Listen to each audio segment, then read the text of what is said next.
listen. Personally, I do my part. You know, I quit the plastics, well, the bags. The fines were too high. Because you know the kind of green we really care about. I share the hashtags though. That's something, you know, for the rhinos, the elephants, the polar bears, those other bears, all the bears. They all get hashtags. You see, I understand the narrative. I am building awareness. I am pushing the movement. Oh, and my last post was of an acacia tree. I talked about how rooted it made me feel. You know, sometimes when the sun's too bright, we find solace in forgotten things. This thing I took for granted turned into a haven. You know how the rings around a tree are a literal map of history? You know how it's hidden until you dig into it? A lifespan of survival, of seasons, of trials, spread throughout the earth, searching for deeper meaning and healing, only to be torn apart so I could draw the same thing on paper. The irony is not lost on me. You know how in their attempt to eat and live, they help us breathe? That's literally how photosynthesis works, isn't it? And then we turn around and claim supremacy, inhale the gift of life, exhale a narrative about how we're the epitome of evolution and sit at the apex of all living things. It's a little embarrassing. I wonder why we refer to earth, nature, and trees as female. Maybe because it's familiar and makes it easier to use her. I guess it's fitting because hell had no fury like a woman scorned. I mean, between the toxic emissions, the erosion into the core of the earth, deforestation, the annihilation of different species, the complete lack of commitment to making it better and making it work, empty promises of changing together, while the ocean was on fire and most of us found out through memes, I mean, it's sort of like a relationship that's run its course, except Earth didn't listen when Venus and Mars said it wouldn't work.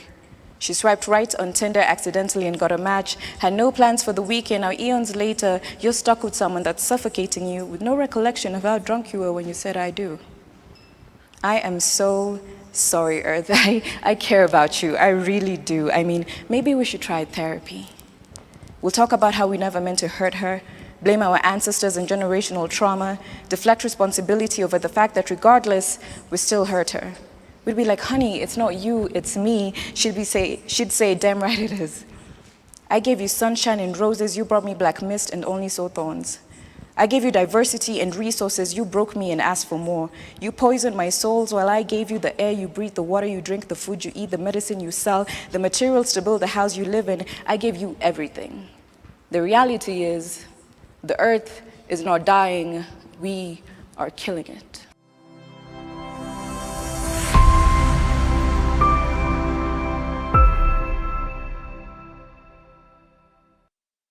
Welcome, everybody. Thank you so much for taking time to be with us today.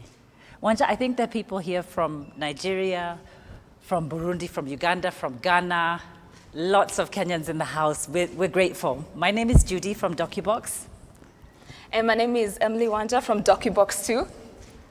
So from Docubox and our partners, the Climate Justice Resilience Fund, the Doc Society, Christian Aid, welcome to the very first Climate Story Lab Africa. In the past 1 year, and with every passing minute, we are being reminded that the only constant thing is change. And guess what? So is climate change, but we're going to stop that being so constant, right? Yes. In the next 2 days, we are going to interrogate, discuss, and share ideas on what the climate justice narrative in Africa is, and what climate change is to us. What does green energy mean to us? Where's the climate money? How can we access it? And most importantly, because this is a story lab, like what's the role of story in all of this? So we invite you to reimagine with us what change could look like when we work together for common purpose. For the storytellers and communicators, we invite you to imagine different partnerships outside our normal circles. And for the climate stakeholders, we invite you into a world full of powerful collaborations with storytellers, with journalists, with creatives that will accelerate the impact of your work into possibilities that you probably haven't imagined before. And for the community, organizers and members of the public, this event is for you.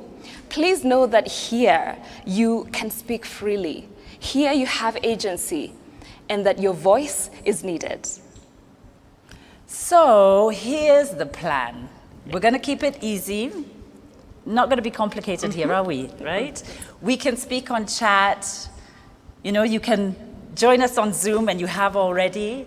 On YouTube as well, on Twitter, you know, keep tweeting. Yeah, let's keep trending. We've been trending for a while already in the last few days. You can follow us on Facebook. Oh yes, and all the hashtags, I'm sure you can see them on your chats right now.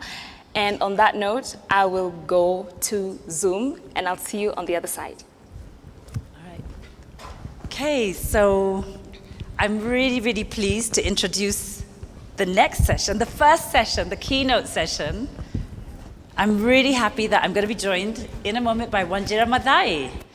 And Wanjira needs not too much introduction, but she is the Vice President and Regional Direction for the World Resource Institute. She formerly served as co-chair of the World Resource Institute's Global Restoration Council, and she's a senior advisor to the Global Restorative Initiative. She's the current chair of the Wangari Mathai Foundation and the former chair of the Greenbelt Movement in Kenya. She's an inspiring leader. She inspires me. And she has over 20 years of experience advocating for social and environmental change on both local and international platforms. Over the years, she's served in lots of important strategic and advocacy roles, and she's raised the prominence and the visibility of global issues such as climate change, youth leadership, sustainable energy, landscape restoration. And her mom, Wangari Mathai, was the 2004 Nobel Peace Prize laureate. And Wanjira also has run both the organizations that her mom founded, and she currently serves on the board of the World Agroforestry Center, and she's one of the few 6-second EQ practitioners in Kenya and one of the 100 most influential women of 2018 and 2020, and she's a great friend. Welcome up, Wanjira. Hi. How are you? I'm really well. All right, let's have a seat. I'll sit here. And I'm really excited to speak with you because I feel as though you've got this whole bird's eye view on so many things around climate, just by the nature of the things that you do. And, you know, as we said in the beginning, we're joined by so many countries, you know, so many people from around the whole continent. And I really would love to know, in your estimation, what you feel are the really important pressing issues of our time to Africans like us. Well, look, Judy, first, thank you for having me. It's delightful. I feel like sometimes when you and I chat, we really get into exactly these issues already. So it's sort of like one of our usual conversations. Yeah. But you know, to be addressing the issue of climate in Africa today is extremely important. It is existential. It's about our lives as we know it, but also the ability for Africa to exist in dignity. And for me, the most important issue that holds all of this together is obviously climate change, that we address this issue head first. But underneath, when you scratch below that surface, I feel the glue that holds all this together is the ambition that we address this issue of prosperity, that poverty in many ways has rigged the system for us. We are set up. As long as we do not address lifting people out of poverty, climate will be a huge threat, but so will food security, and so will so many other things that we'll face. So we really, for me, must address poverty head first and look at all opportunities, because this is a continent of great bounty. We know that, but if it was easy, it would have happened. What does it take to unlock prosperity on the continent? I mean, that's the question, because it feels so chicken and egg. And in so many ways, I feel like we're almost jaded by this conversation about, you know, poverty. We must lift ourselves out of poverty. And how is it that we can even begin to snap ourselves out of a feeling of almost exhaustion when we start to speak about lifting ourselves out of poverty and gaining resilience and all of these things.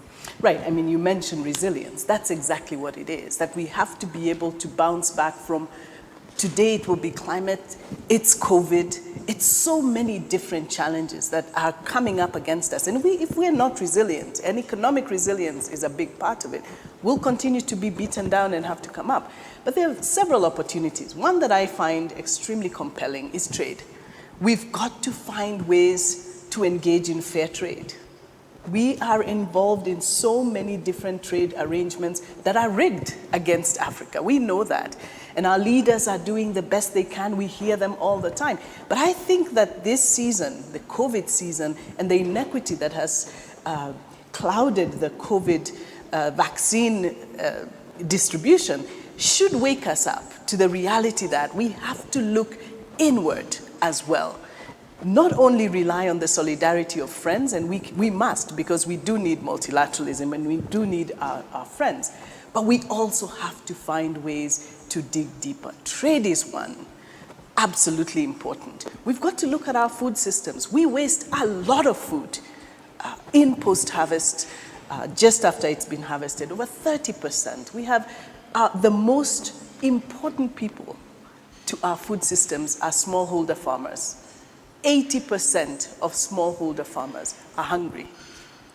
Impossible. How is that possible? And the poorest are smallholder farmers. So essentially, the people who hold our food basket are the poorest in the world. It's not even acceptable. So we've got to change that equation.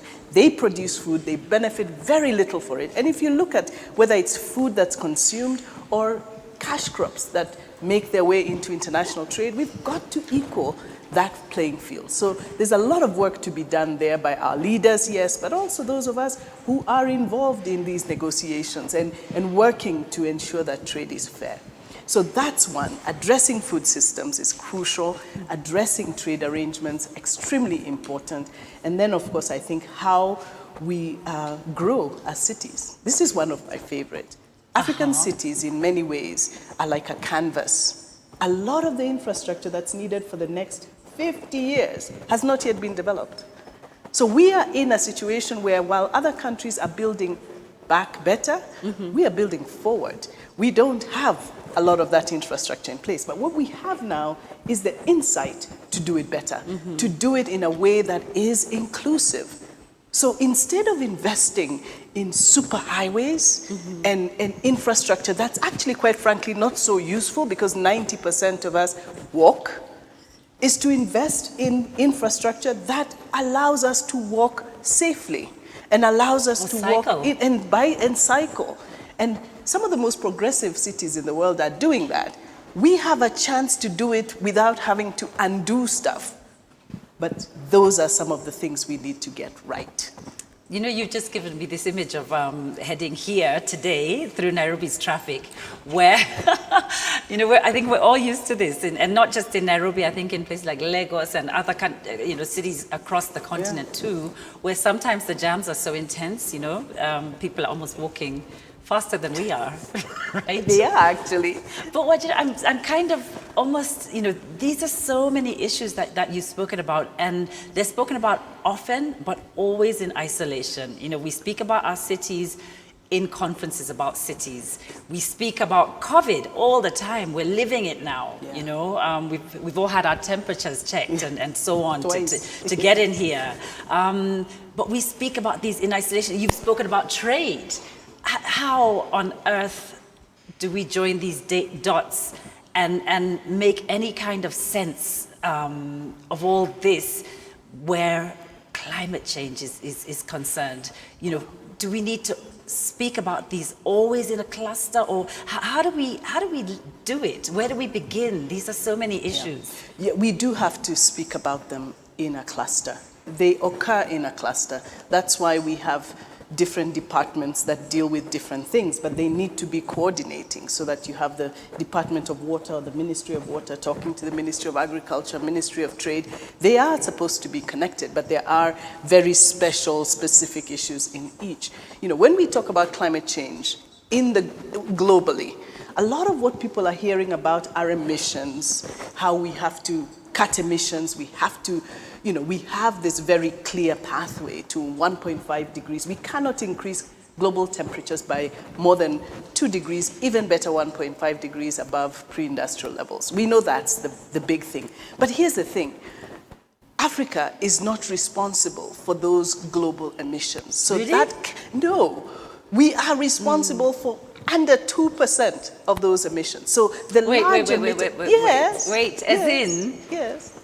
There's the whole 100%, and we are, as Africa, are responsible for... Our emissions are negligible. And so for us, it's not about cutting emissions. We've done our part as far as emissions are concerned. So when we have this climate change discussion for Africa, we ought to shift the discussion to resilience and adaptation. How will we essentially make it through? And that's why the prosperity agenda is crucial. Because it's not about emissions for us. What we do, and those of us who advocate for this issue globally, is put pressure on the big emitters to do their part. Because here's the thing about climate justice. Those of us who've emitted the least will be the most affected. That's the injustice of this climate disaster. The crisis is going to affect us more than those who've created the problem. And that's why we have to push for climate justice. We have to push for those who've created the problem to play a major part in the cleanup, to play a major part in paying to make it possible for people not only to survive some of the big disastrous disruptions like floods and every day you turn around, another city is being threatened. Yeah. But what we forget is we may save lives, but livelihoods are lost. So the loss and damage that comes from some of these climate-related disasters is huge. And all of that is what we're saying. You hear people talking about climate finance, is that we've got to ensure that those who have been most affected are able to pick up. But I also put pressure on us. And that's why, for me, the climate story for Africa is about building resilience and about how we not only keep our friends honest, but we also ensure that we build internally what we need. It's so funny, but every time you put on the news, you see Europe in the streets and they're demonstrating, and I don't feel much noise going on about this, especially with these very revealing things you're speaking about. The fact that we are the most affected and yet have put the least into what's being emitted. Why do you think we're not making much of a noise about it? Well, we should. Let's make more noise. I think there are people... Starting here, right? Starting here.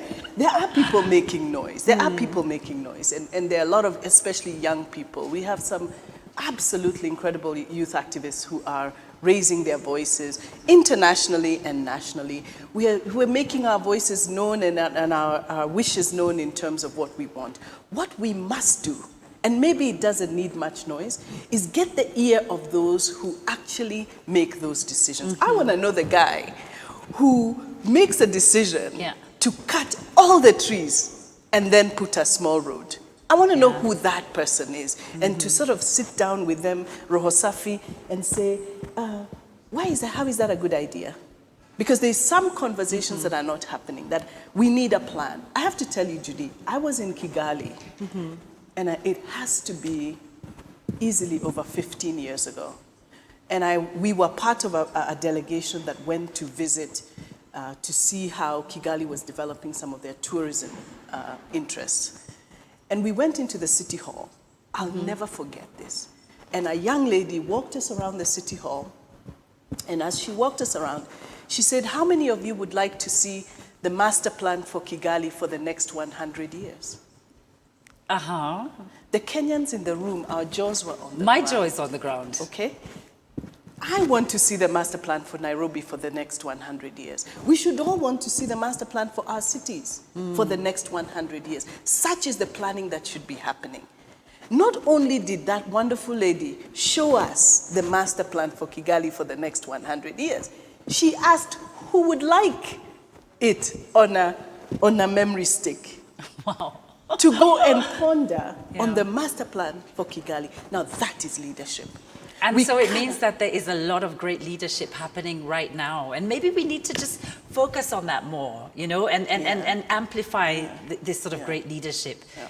Because if we do, we'll see it more. It's already here. It's already here. And that's the thing I loved about that. And I've never forgotten it. I think 15 years ago, is that Kigali knows what Kigali wants. Right. So your friends of Kigali who want to come and support Kigali, come see what we want. That's what we need to do as Kenya, as Ghana, as our entire wonderful African continent, literally the best continent out there, is to plan so that when investors come, they find a plan of how we want to move things forward. Now, I have one last question for you. I really like this analogy of you know, the world in a storm. And there's a beautiful webinar that you recently did alongside some incredible young African leaders and climate activists. And I just want to ask, you know, in a sense, we are in the same storm, right? You know, because we can't just hop off the Earth and hop onto another planet. You know, what do you think? You know, what would you say if I sort of said, you know, whether it's the global north or the global south, you know, we're kind of on the same boat, right? Aren't we? Judy, surely we are clearly not in the same boat. We are in the same storm. We are. We are in the same Okay. storm, but we are definitely not in the same boat, because the boat would be the vessel that allows us to navigate this storm. And this storm is okay for boats that are rigged, well electrified, and they have all the systems they need. I have to tell you, we didn't talk about, I mean, the number of issues we could talk about. Energy. Energy is an important one. We have 1.3 billion Africans on the continent today. 900,000 of them, close to 70%, don't have access to electricity. How now? How is that even possible? How now? Or even are relying on biomass energy for cooking. I think over 600 million don't have access to electricity. We lose 500 million people to air pollution complications. Unacceptable. If we were in the same boat, we would not have statistics like that. And because no country in the world can develop without electricity. So we need energy. For those of us who follow the SDGs, SDG 7, crucial if we're going to survive this climate story.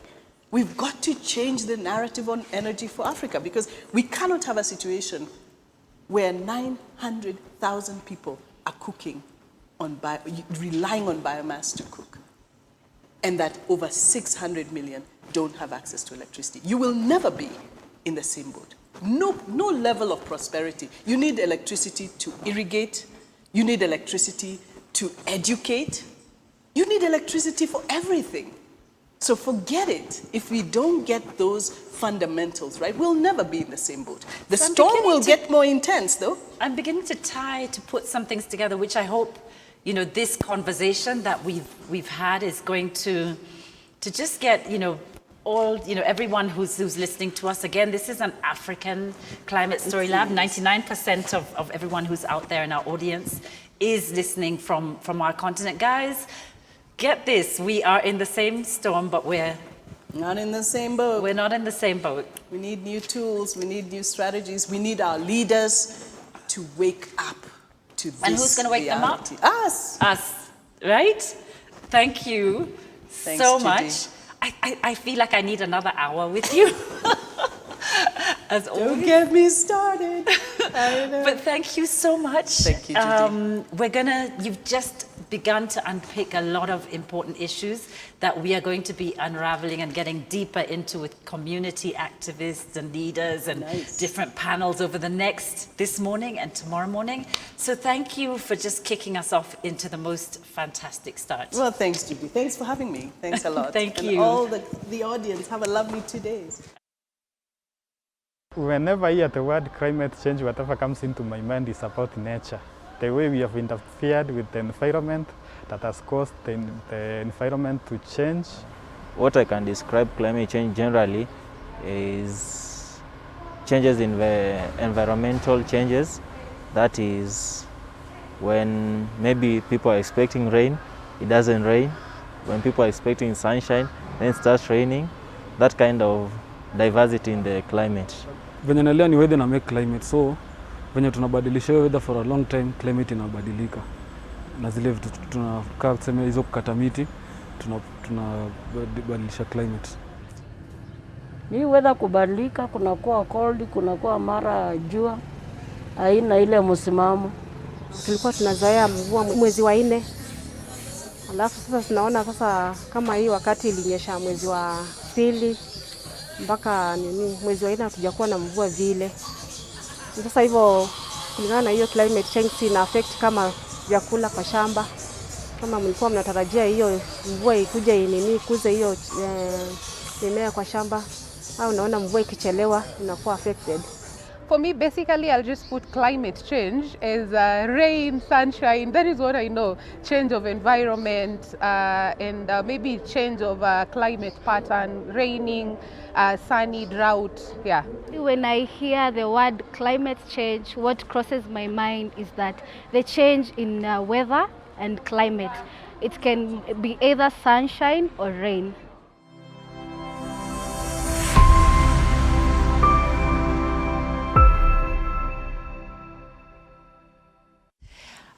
Just to reintroduce myself, my name is Judy Kibinge, and I'm the founding director of Docubox, which is East Africa's first film fund, supporting the work of independent documentary films in the region. I'm something else, though. I'm also a mother, and my little boy turns 9 years old next month. And in 10 years, just 10 years, he's going to be 19, something that I can't quite fathom, because perhaps 19 was my favorite year of all time. And it's probably because, at 19 you're young, but you're not too young. You're grown up, but not too grown up. And for me, I felt that I was a teen who still could work. I was old enough to marry. I was old enough to buy a drink. I was old enough to get arrested. I was old enough to vote.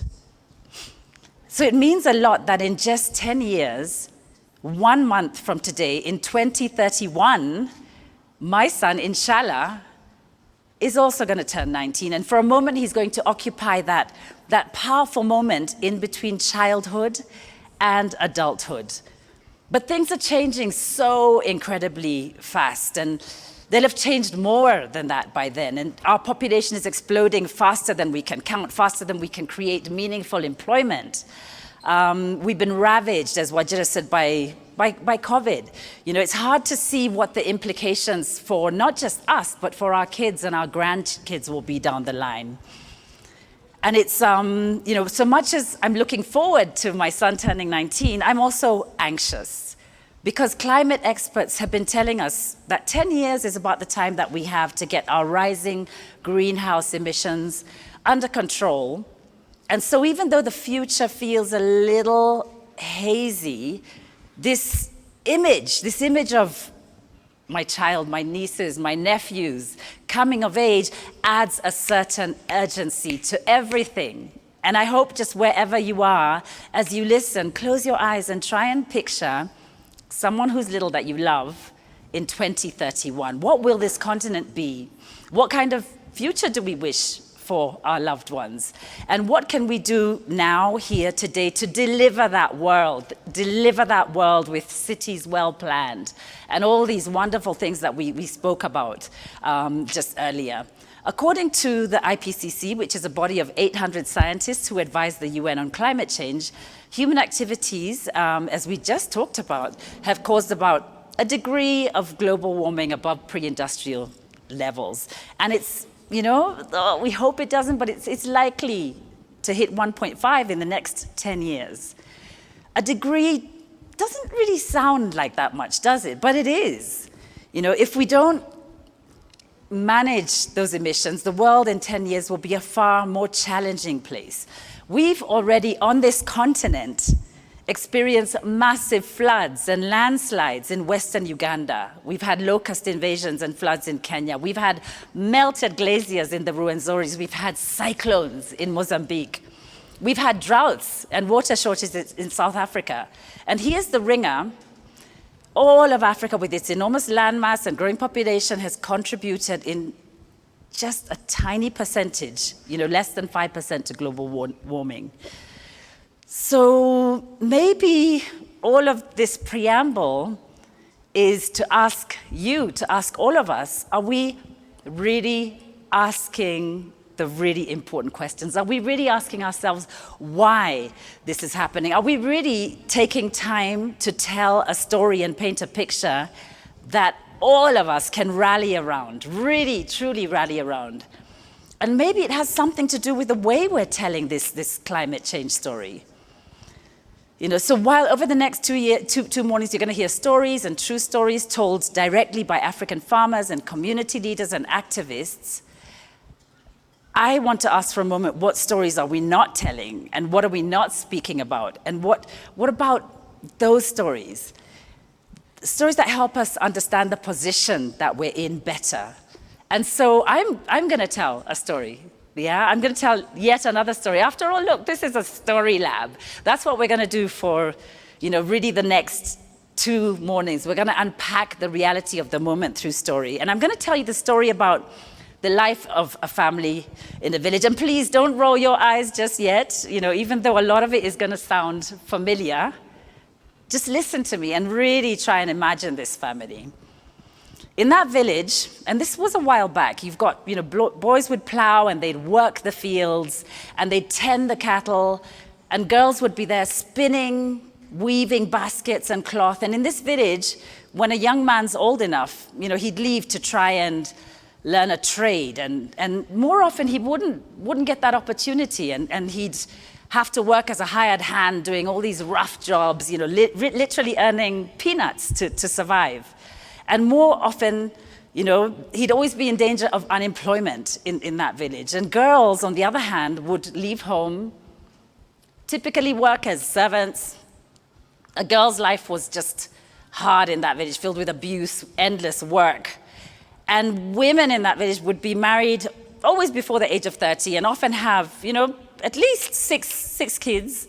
And of those 6 kids, perhaps one in 5 would die in infancy, 1 in 3 in poorer areas, from all kinds of ailments, from dehydration, diarrhea, and so on. And families were always afraid, always thinking, the crops are going to fail. It hasn't rained. So there was a lot of malnutrition and disease, and guess what? There was hardly any iron machinery to make the tools needed to progress. It was just too costly, all this iron machinery. And the dream of industrialization just seemed so far-fetched, it didn't even exist. So does this sound familiar? Does it? Does this sound familiar? It's not Africa I'm talking about, it's Europe, it's America. And that was what Europe and America were in the 18th century. They were exactly what many parts of Africa are today. In this typical European village that I've just described 300 years ago, when the world's population barely scraped 1 billion people, European and American cities as we know them, with their skyscrapers and their coal-fed power plants and their blinding lights and their entertainment parks and entertainment industries and shopping districts and financial districts and super malls and pop stars and traffic jams and huge populations commuting to work and back home and to work and back home. That didn't exist. It was villages, just like the one that I've described and that we all on this continent know so well.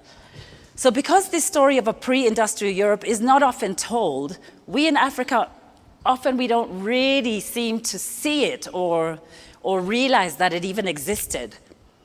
And Europe and America in no particular rush to remind us that this is what they were 300 years ago. So how did Europe and America make this magic leap into developed countries? Now, I'm no expert, but I know that the Industrial Revolution first started in Great Britain, progressed to the US. The steam engine was built in 1672, and it powered these huge machines, and it made iron, and the iron improved machines, and the machines built bridges and ships. And so this is when Wanjira talks about resilience, building resilience, getting out of poverty. This is what we are talking about. It is not something that we shouldn't be asking for. It is something that we must demand and fight for. The only catch is that this whole industrial revolution raised global temperatures.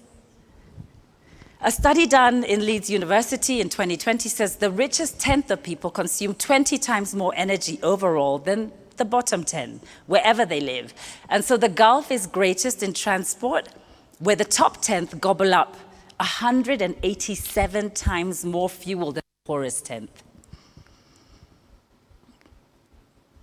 The gap is so wide that emissions are also growing here now. You know, South Africa is Africa's biggest greenhouse gas emitter, and China accounts for a quarter of the world's emissions, consuming half of the world's coal. Why? Because we too are seeking to catapult ourselves.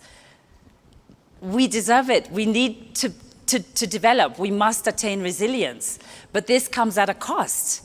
But the world is talking, and thankfully, there are all kinds of agreements. There's a binding legal agreement made at COP21 for wealthier developed countries to financially support developing countries in catching up to climate compliance. And what do we as Africans have that will help us catch up? You know, what is it that we possess right here, right now, wherever we're watching from to help us catch up? It's a piece of real estate. It's about 15 centimeters long. It's right here. And I think all we need to do is to use that real estate that we have right here, our minds, to strategize, to generate fresh ideas, to use these ideas to create viable solutions, effectively communicate these ideas and solutions in a way that resonates and illuminates and changes minds. We've got to tell powerful stories.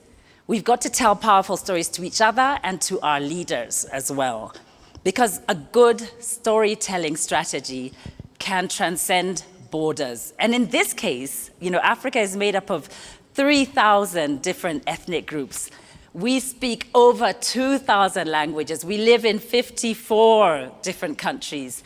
But guess what? If there's anything that can transcend all of these different borders, it's a good storytelling strategy. And that's something that I think we're good at. I think we are good at telling stories.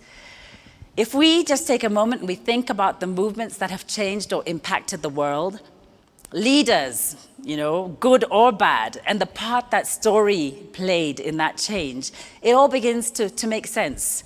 You know, Hitler told stories that created division. He told those stories over and over again, and he was a great orator, and his hateful speeches were able to unite one race against another and lead to the annihilation of millions of people, over 6 million Jews. And in contrast, you had Barack Obama, first black president in 2008, even though 60% of Americans in 1938 had said they'd never vote for a black president.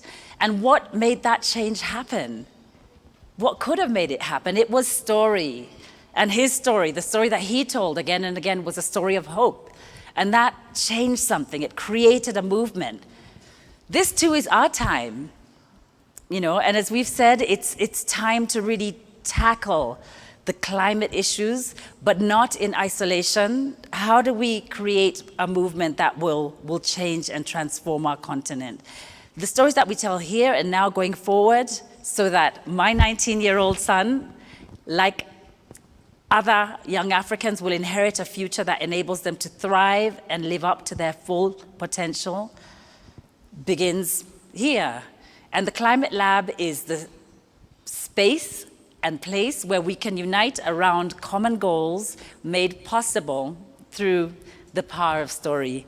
And so we invite you to join us for the next 2 mornings to delve deeper into some of the stories that will change the present that we have into a really viable future. Thanks so much.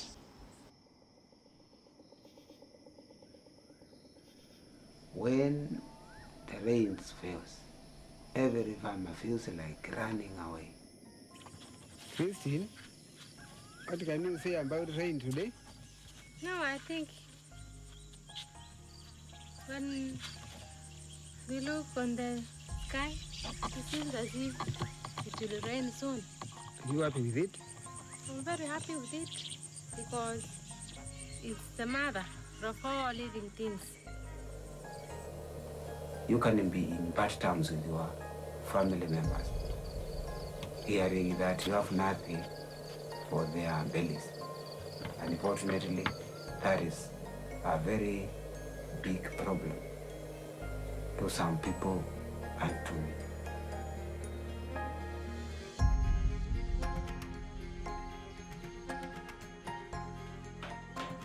That way, we big people, amen. Kuni asumbe. Lakini nina mwezi ta miezi ta memana suira wa climate change. We kwa yola wa gwatiala nongi na withie wikite sai bandu wazi ngisa kugwa kuna atialela nengutia miti ya nondo mana. Nano mujirani beba ngona umwe balo.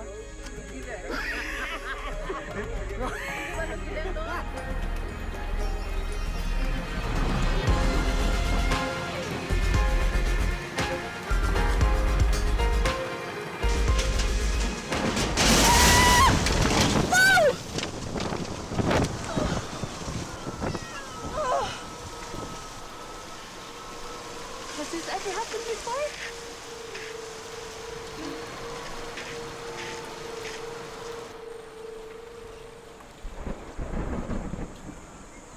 The other season we were crying, no rain.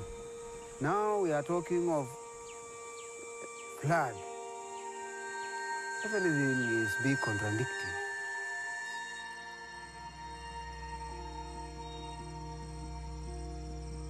It's crunch time at the COP21 in Paris. The objective and requirements are clear. We need a universal agreement on climate. I'm going for my family's future. This is my chance to share my story. The story that I have is an alarm to everybody. They have polluted our atmosphere for 200 years, and their wealth is based upon our poverty.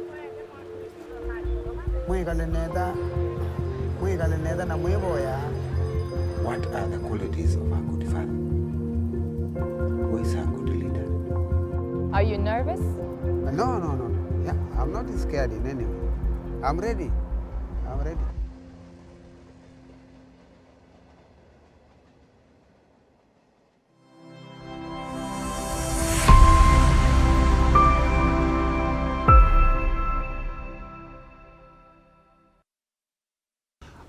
Thank you and welcome to this session.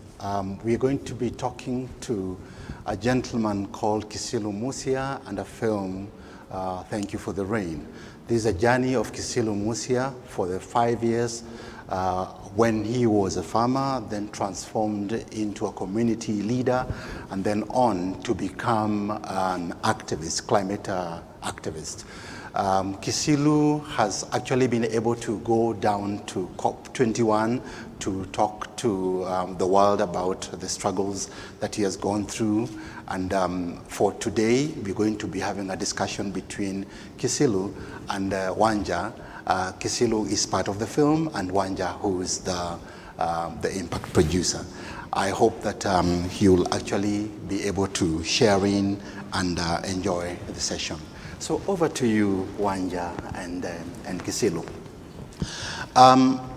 When we look at the film, Thank You for the Rain, and all that it has done, I would want to start with you, Kisilu, and find out from you, how did this journey of making this film start with you, and why did you think it was important for you to share your story, and perhaps that your story would bring some change?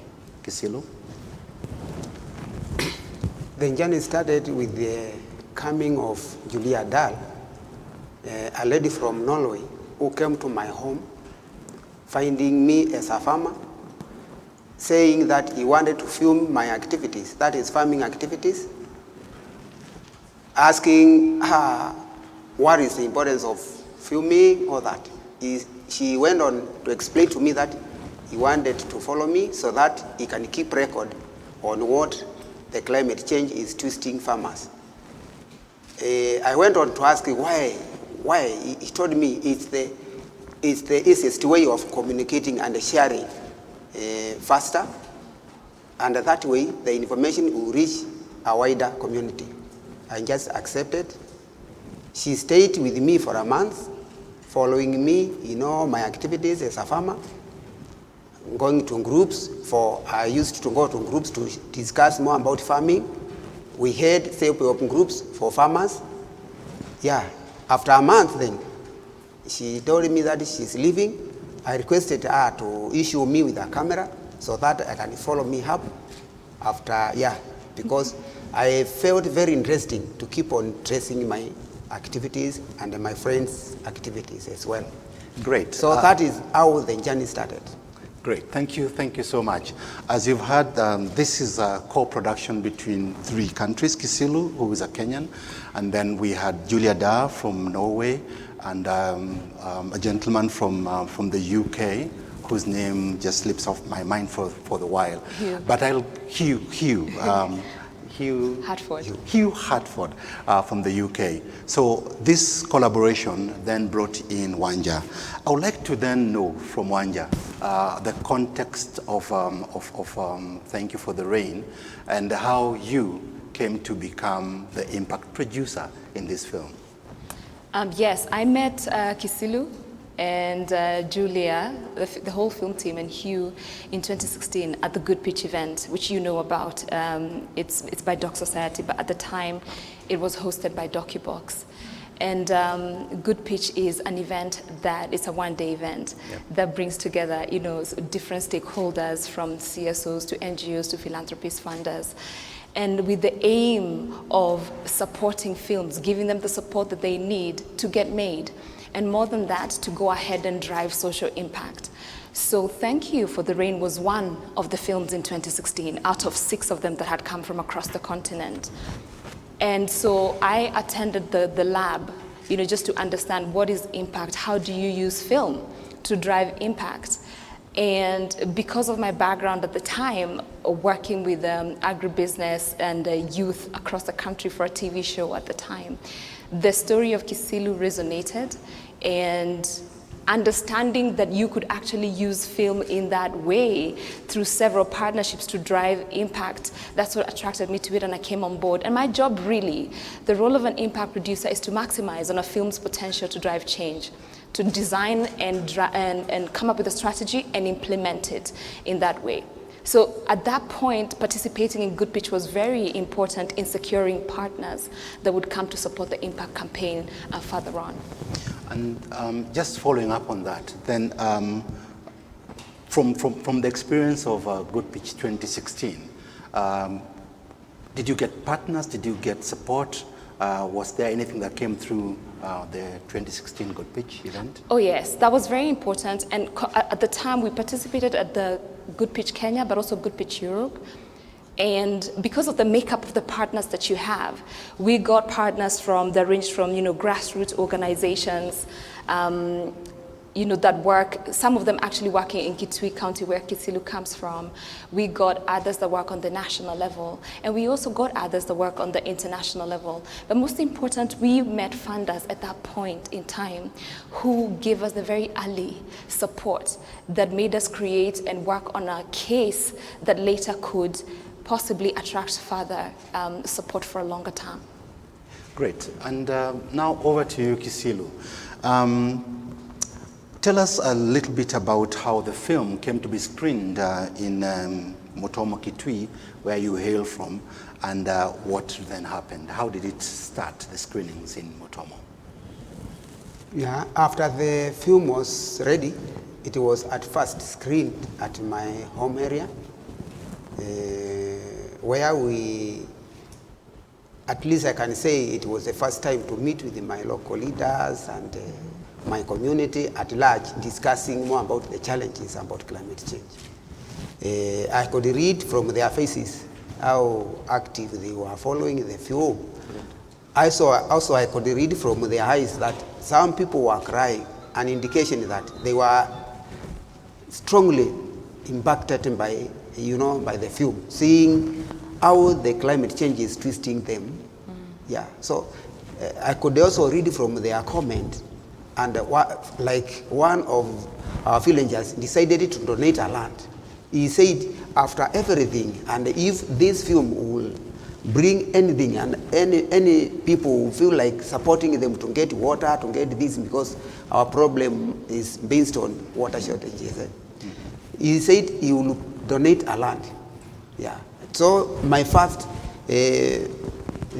donation, I got it from my neighbor.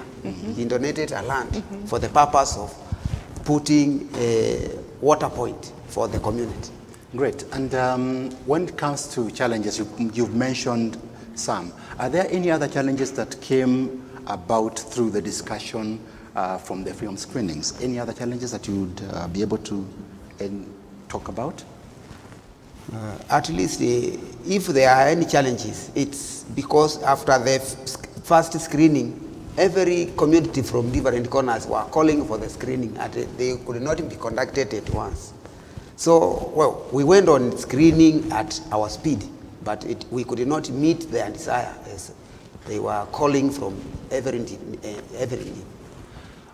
Now I'll go to Wanjira as the impact producer. Could you paint an overall picture of how the shape of the campaign for Thank You for the Rain, the impact campaign was, and then we can maybe go to some specific details from Kisilu?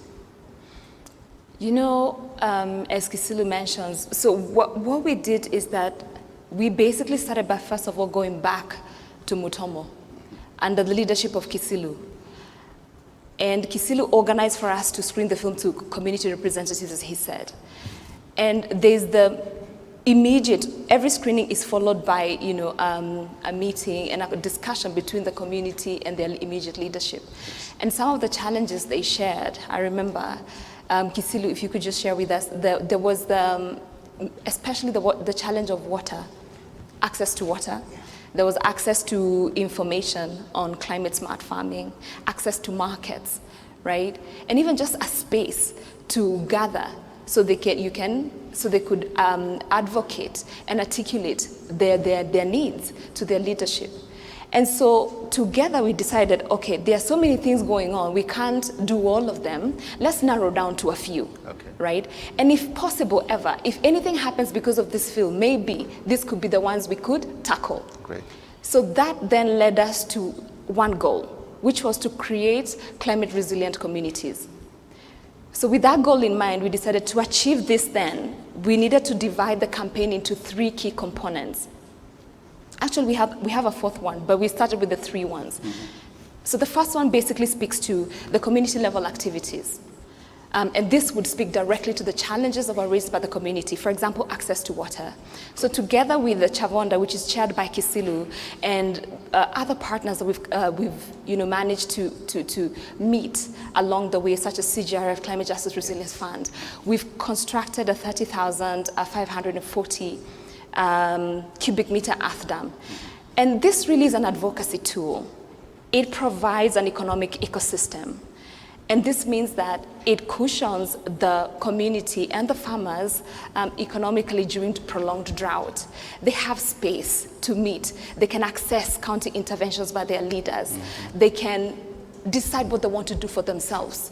They can, they can be reached now by organizations working in the area for seminar and all the information that they needed, right? And so that speaks to the first component. The second and the third speak to national, regional, and international advocacy and impact. This is where we do the screenings. We screen the films in schools. We've managed to reach over 30,000 students, for example.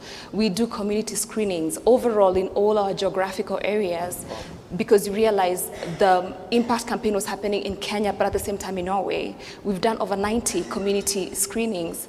Again, they are followed by conversations between the community and their leaders. And in Kenya, we've done over 5 counties. As well as to speak to the international component, we've screened the film in major climate events, such as COP21, where Kisilu went, you saw COP23 as well. And this is important because when we made sure that Kisilu and the director were present in those international screenings, for example, TED Global as well. When Kisilu is in those spaces, he is representing the perspective of grassroots communities higher up on the global agenda. And previously, a lot of times, you don't have frontline communities represented in these spaces, right? So that was important, and we realized to achieve that goal, it wasn't a one thing or a one actor, one stakeholder affair. Yeah. And then it speaks to the power of film then to cut across all these different stakeholders to drive towards this kind of a goal. Great, thank you so much. That has been a great broad perspective of what the film has done at the regional and the international level. Maybe I should go down to the ground with Kisilu and ask Kisilu, what's happening on the ground in Mutomo and what impact has this film had and the dam in Mutomo? One thing the film has done to my community, it has now, opened our eyes, one. Second, now everybody now is in a position to understand. It has given my community direction to which to move. Like now, it has shortened our distance, like fetching, going for water. Now we have an Hati Dam where my people are just moving for some minutes to get water. And on the Hati Dam compound, we have built a kind of school where the community will be coming to be, capacity built on how to manage the drought, how to adapt and mitigate. At the same time, we are hoping that very soon or later we will have a community bank because we have started with the temple banking. Great. And we are planning to have a cooperative bank. Already, very soon, we are going to register our symbio to become a cooperative. We are planning, and we have started already looking for ready markets for our products. Yeah.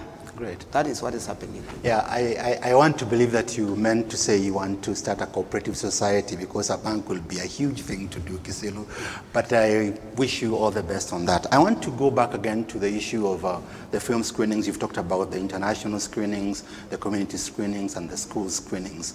And then particularly, I want to find out from Wanja, what was the reason and rationale behind the school screenings, specifically if you were to also just talk about why school screenings? Because we believe that we have to instill the habit of environment conservation at an early age. This is a generation, this younger generation, the people who are in high school right now, in primary school right now, they're the ones who are going to bear the brunt of the effects of climate and all the destruction that we're going to leave behind.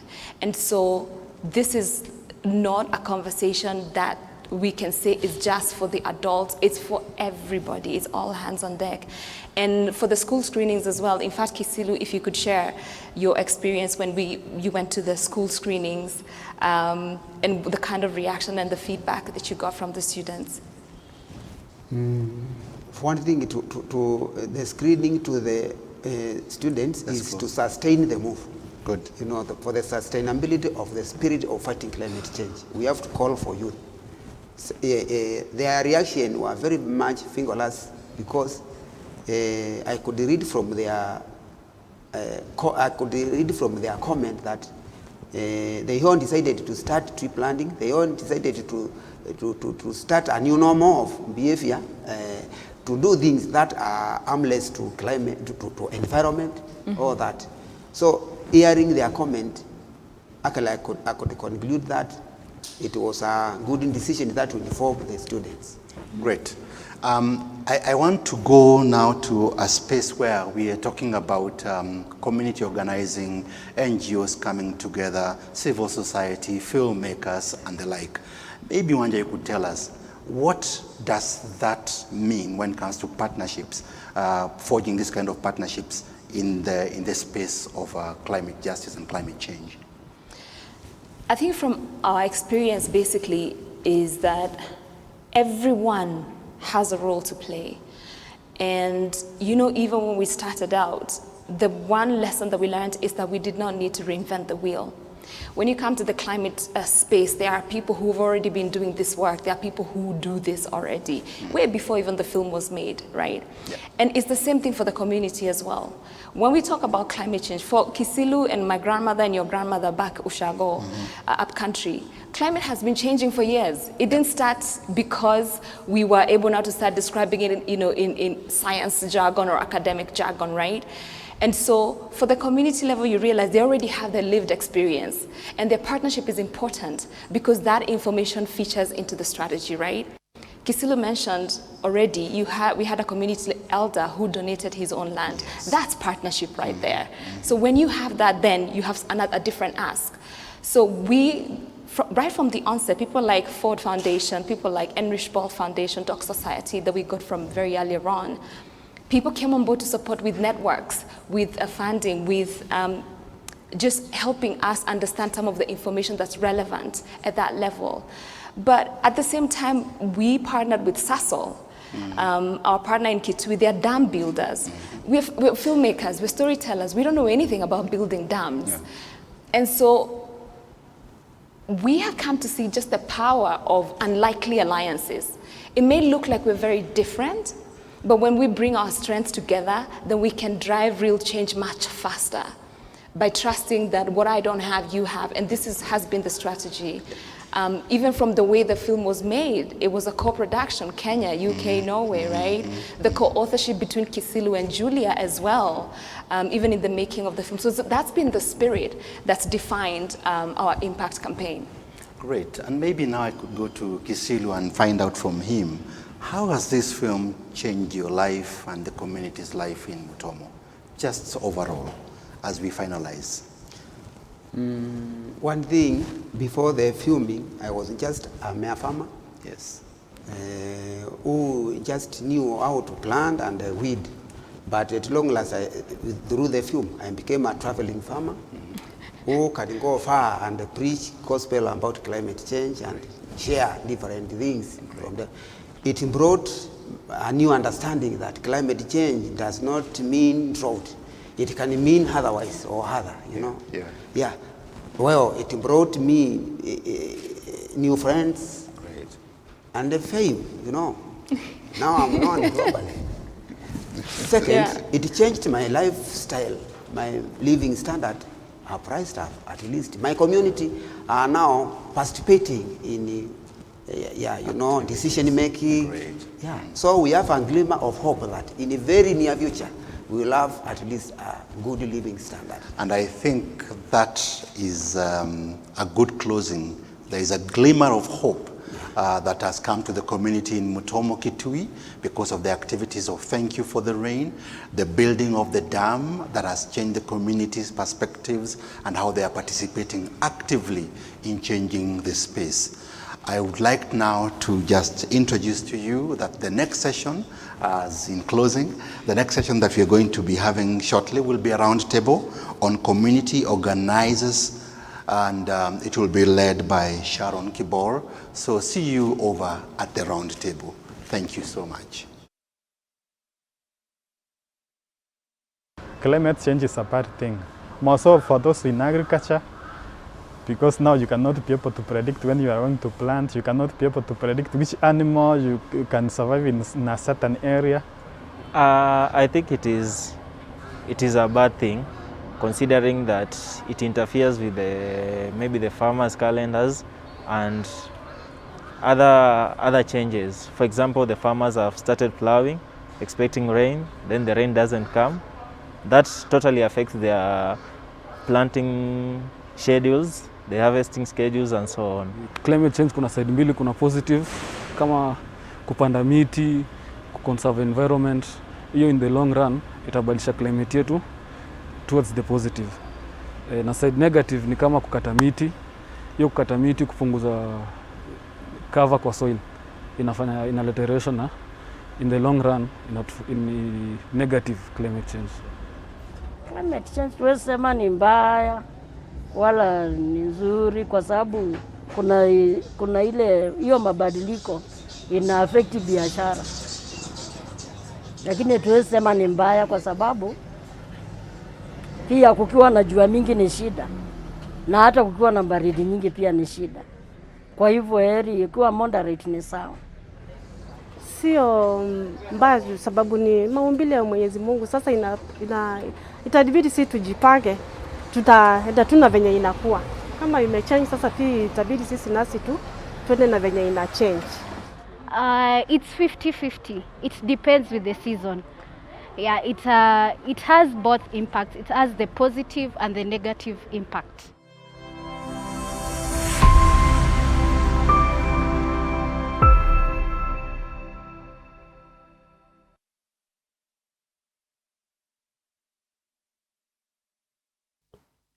Good morning and welcome to our community organizers conversation table, round table. Thank you for joining us, and my name is Sharon Kibor. I'll be moderating the conversation.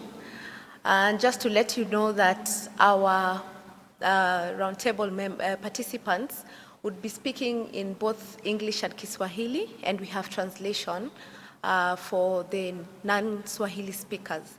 So I work for Christian Aid as a resilience officer. My work entails working with the people that you see around the table today in communities in rural areas in Kenya, and Christian Aid works across other countries in Africa. So just to introduce our roundtable members, I'd like to first start with my left. As we go around to the end, you tell us your name, where you come from, and what you do. Jambo, mimi naitwa Sadia Isako Huka, natoka county ya Marsabit, constituency ya Saku. Mimi ni mama aliyejitolea kusimama na wamama wengine kwa hii hali ya mabadiliko ya anga. Thank you, Sadia. Next, please. CSL Africa from Mutomo, Kitui County. I'm a climate activist. Good morning, all of you. My name is Obadiah Mumbe from Mutitwande, that is in Makueni County. I am the chairman of Mutitwande Ward Climate Change Planning Committee. Good morning. My name is Mary Kuket from Baringo County.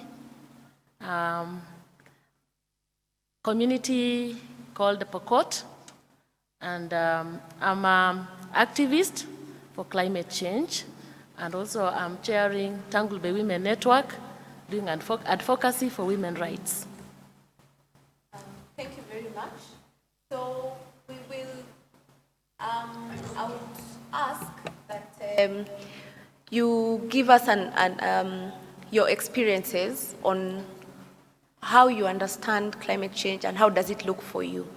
So what does climate change look, for example, for you in Marsabit, Sadia? Mabadiliko ya hali ya anga kwangu inamaanisha ni ile hali inabadilika kutoka hali ya kwanza, mvua inapungua, jua inakuwa kali, upepo inakuwa mingi, wakulima wanakosa mavuno, na wafugaji mifugo yao inaendelea kukufa. Thank you. I don't know how that looks for you, Obadiah, down in Mutito. How does climate change look for you? Look like for the community there? Yeah, thank you very much. I think I would like to go a little bit down and say, because climate change, which is actually globally, weather changing globally, but in Mutitwande we have a general problem after prioritizing and doing what we call participatory capacity assessment. We found that water is the main problem. And therefore we had to find out, how do we solve this problem? It being the first priority, followed by others, what do we do so that we may change the situation there? Therefore people were moving, traveling long distances to get this water. Therefore we came to discuss and decided that we should have a project that cuts across the world so that we may build dams, and we did it. And other people were very much doing good, in addition to others. Thank you, Obadiah. You'll tell us a little bit more about what some of the things that you did to be able to put up the dam. But let me give Kisilu a chance to further explain what climate change means to him and his community. To me, climate change means many things.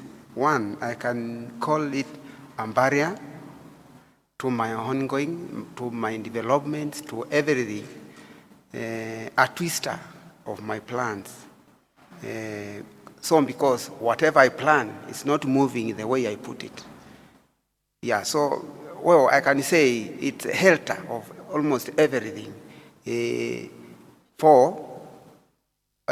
During my childhood, how easy I used to get water from natural sources. It is not so now. The temperatures by then, yeah, I could at least enjoy the temperatures were very calm and welcoming, but now they are very harsh. All that. Yeah, so, yeah. It looks like we have similar experiences in terms of how we see climate change in our communities. And Mary, maybe you want to add a little bit on what... I want to add that the way Kisilu is saying, said, that it is a disorganization of living standard or living patterns, whereby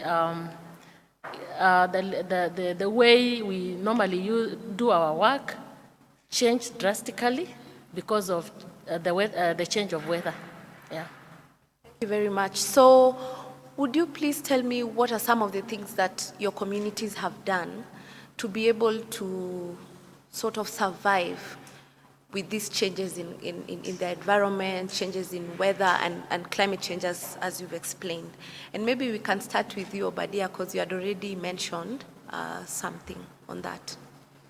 Yeah, I think what the communities have done in Mutitwande, after we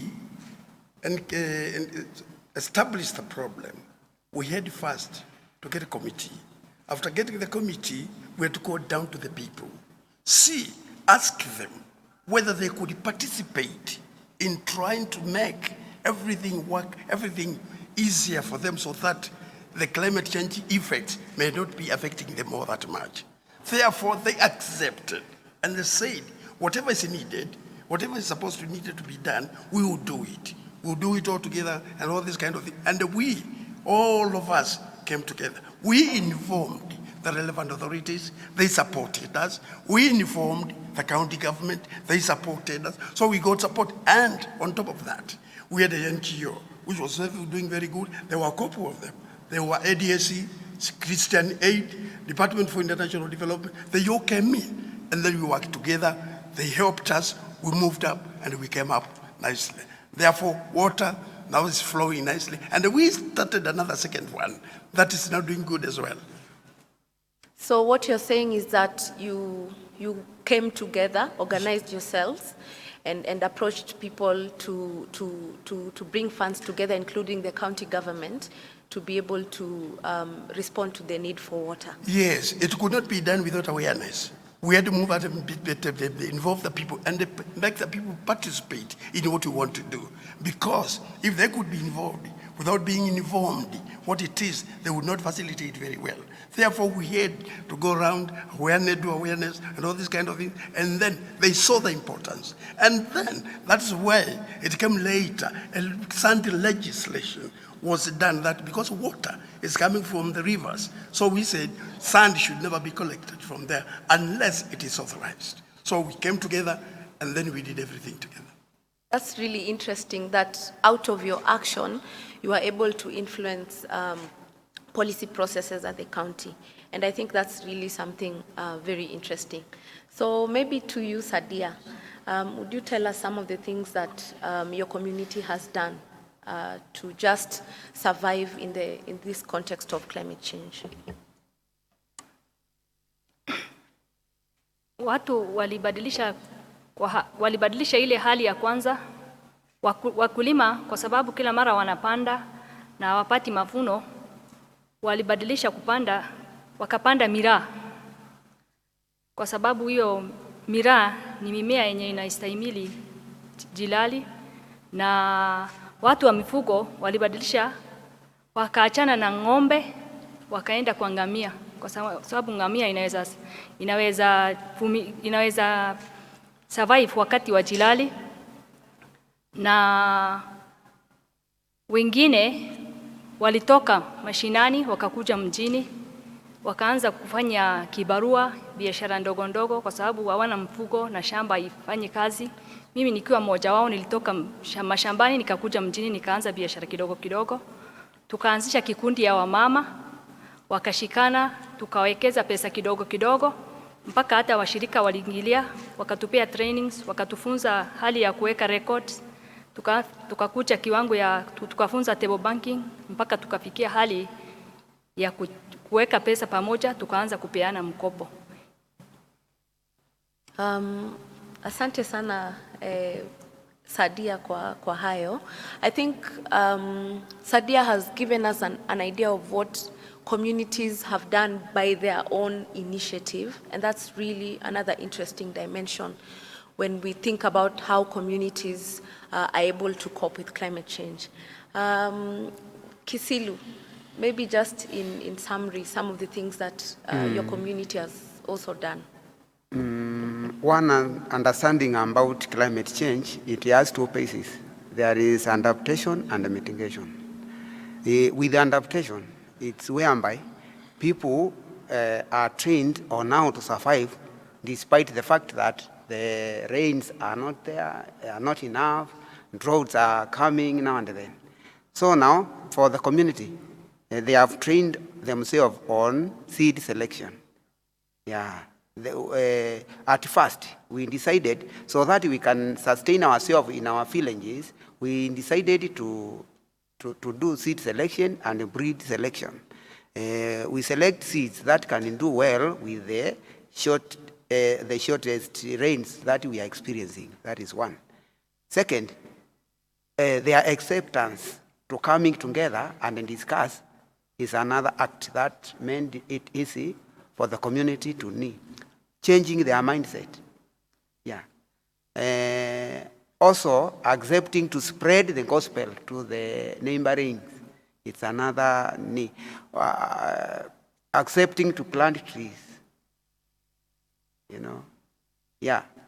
So, accepting to plant even some crops, even if we don't take them as food. Knowing very well they are doing well, we can exchange and get what we normally eat. For that matter. So that knowledge, it's locally, achieved.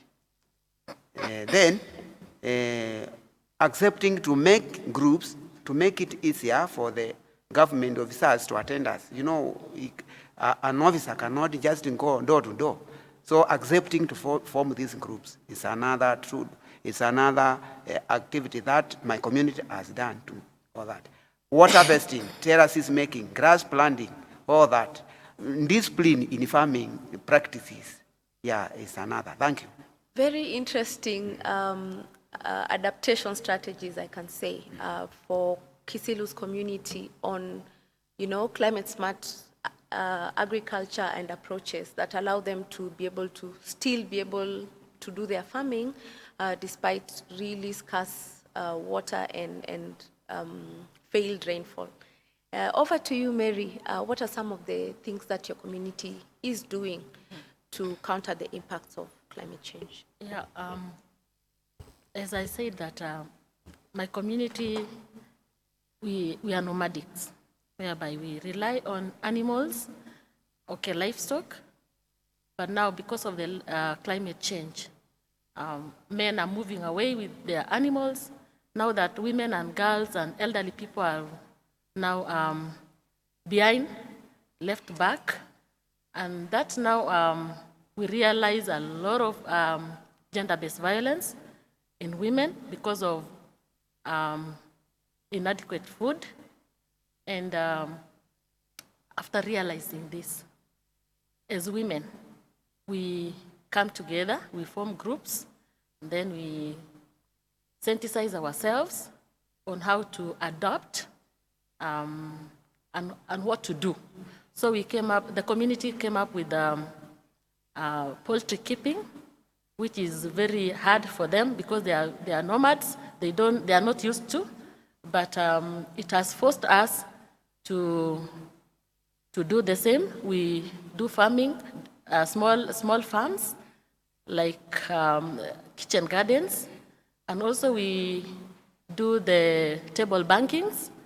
Now we call them VSLAs, so that we can have some money. We loan from our groups so that we can as well spend for our school fee, for school fees for our children, and for us to survive. So and also we were able to do some charter of demands to our county government, so that they can make some policies that will be favoring us. And also, in doing the same, we found that our county assembly doesn't have that capacity to adopt 2016 Act.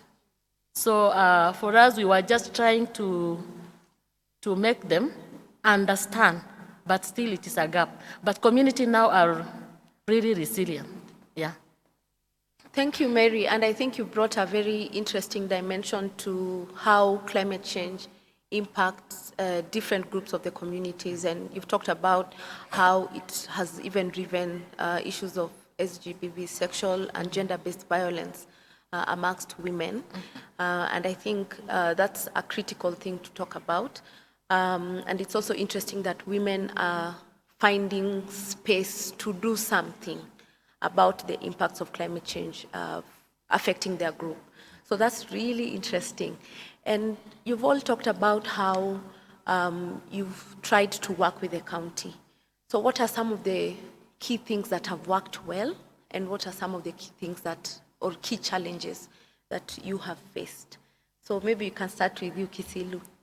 I can tell you that we have several, irrigation farms around.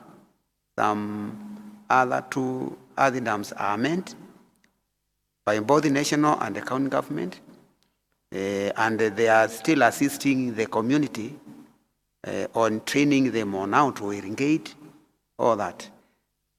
Also, with the foresters around, I've come down and trained the groups on how to put up tree nurseries, how to transplant them, how to pot them, all that. So we are sure of what we are doing, and at least we have also appointed some other farmers to keep on going around and educate other communities to do the same. Put up nurseries, plant, all that. Yeah. School like headmasters and school principals have also come down to take the education so that they can take them back to our pupils in school. That is what we have called. Yeah, thank you. That's really nice to hear how the county is supporting farmers. And maybe just one challenge or one difficulty in working with the county, if there's any. Yeah. I had one strong challenge with working with the county. These changes of like the other time we had a governor, and we changed the governor. The attitude in divers. The next governor may fail to understand, and that happened. We worked very well with the previous governor who came. It took me a time, and up to moment we never worked together as we did to the last one. So what I can say there is, if a record can be kept in our offices sustainably, be it who come next to follow them as a government minuted point, that can sound better. Thank you very much. Yeah. So what you're saying is that we need to have consistency in how counties respond to climate change and support communities, despite the changes in terms of leadership that happens every 5 years. Yeah. Thank you very much. Maybe we want to hear a little bit about Marsabit. What are some of the things that the county has done well in working with communities, and just maybe one challenge as well? Sisi wa mama tulishikana, tukaenda kupeleka malalamishi yetu, na kupitia project ya Pasida tuliweza kupewa mafunzo kuhusu wamama na bajeti, tukafunzwa mambo ya public participation, na hapo tulipewa nafasi kuenda kupeleka malalamishi yetu kama wamama. Tukaenda kusema ile shida tuko nayo, kwa sababu huko mbeleni wazee ndio walikuwa wanapewa nafasi, kwa sababu ni contractors ndio wanawachagua ili waende waseme kile contractors wanahitaji. Lakini sisi tulipata nafasi, tukapeleka malalamishi yetu kwa sababu hakuna maji, hakuna njia. Na kwa mara ya kwanza hiyo ilileta mabadiliko na tukapewa water tanks. Na ile challenges nyingine, county iko huko tu, lakini hata ukipeleka malalamishi, kwa sababu hii mabadiliko ya hali ya anga huko kwetu imeleta vita, kwa sababu watu wamepoteza mali, hakuna hali ya kilimo iendelee vizuri, vijana wamebadilika, wamekuwa wezi, na watu kwa sababu kila mtu anajipenda, wameanza kupigana kwa sababu ya maji na nyasi. Na sasa kwa sababu ya hiyo hali, kuna wale wanashughulikiwa zaidi na kuna wale wamebaki nyuma kwa sababu serikali wameweka kando. Kwa hivyo ile challenges iko ni hakuna usawa kwa jamii kwa upande ya county government. Another key thing coming out of what Sadia is saying is that conflict can sometimes arise because of climate change, and it's a real threat in Marsabit. But the county is trying to support the different initiatives by the different groups, with, of course, the challenge that she's mentioned. Over to you, Mary. Let's talk a little bit about how you've worked with the county. Because of the charter of demand that we present to the county government, they were able to come down to us and do some trainings with the relevant ministries, and with collaboration with NDMA. Yeah, they were able to come and train women groups on how to do the adaptations, and also to incorporate the natural adaptation and the scientific way, so that we marry together so that we can see what will work and what is not working. So that is one thing they did to us. And some challenges. Okay, they were thinking of mobilizing some resources, but still it was a challenge. That is one thing they were trying to do. But we understand the county governments didn't receive money, so that was a big challenge to the county government in implementation. Now, the big challenge is the resources, and also the time they make some decisions, they don't involve the women. That's a big challenge. Sometimes when we want to mitigate, or we want to do away with all this, we need to have women in board, because we normally see that women are at the center of these actions. And if women are not participating in decision-making spaces, then I think we are still being dragged down and experiencing the same challenges. Now that's a challenge in Baringo County. And also because of the communities living in Baringo County, they normally have conflicts because of resource-based. It's a resource-based conflict, whereby we have the Pokots, we have the Tugen and Ilchams living together, but sometimes we realize a lot of conflicts because of lack of pasture and water. So the other community will be migrating, finding water and pasture in the other community. Now the county government are not able to bring these three communities together so that they can do some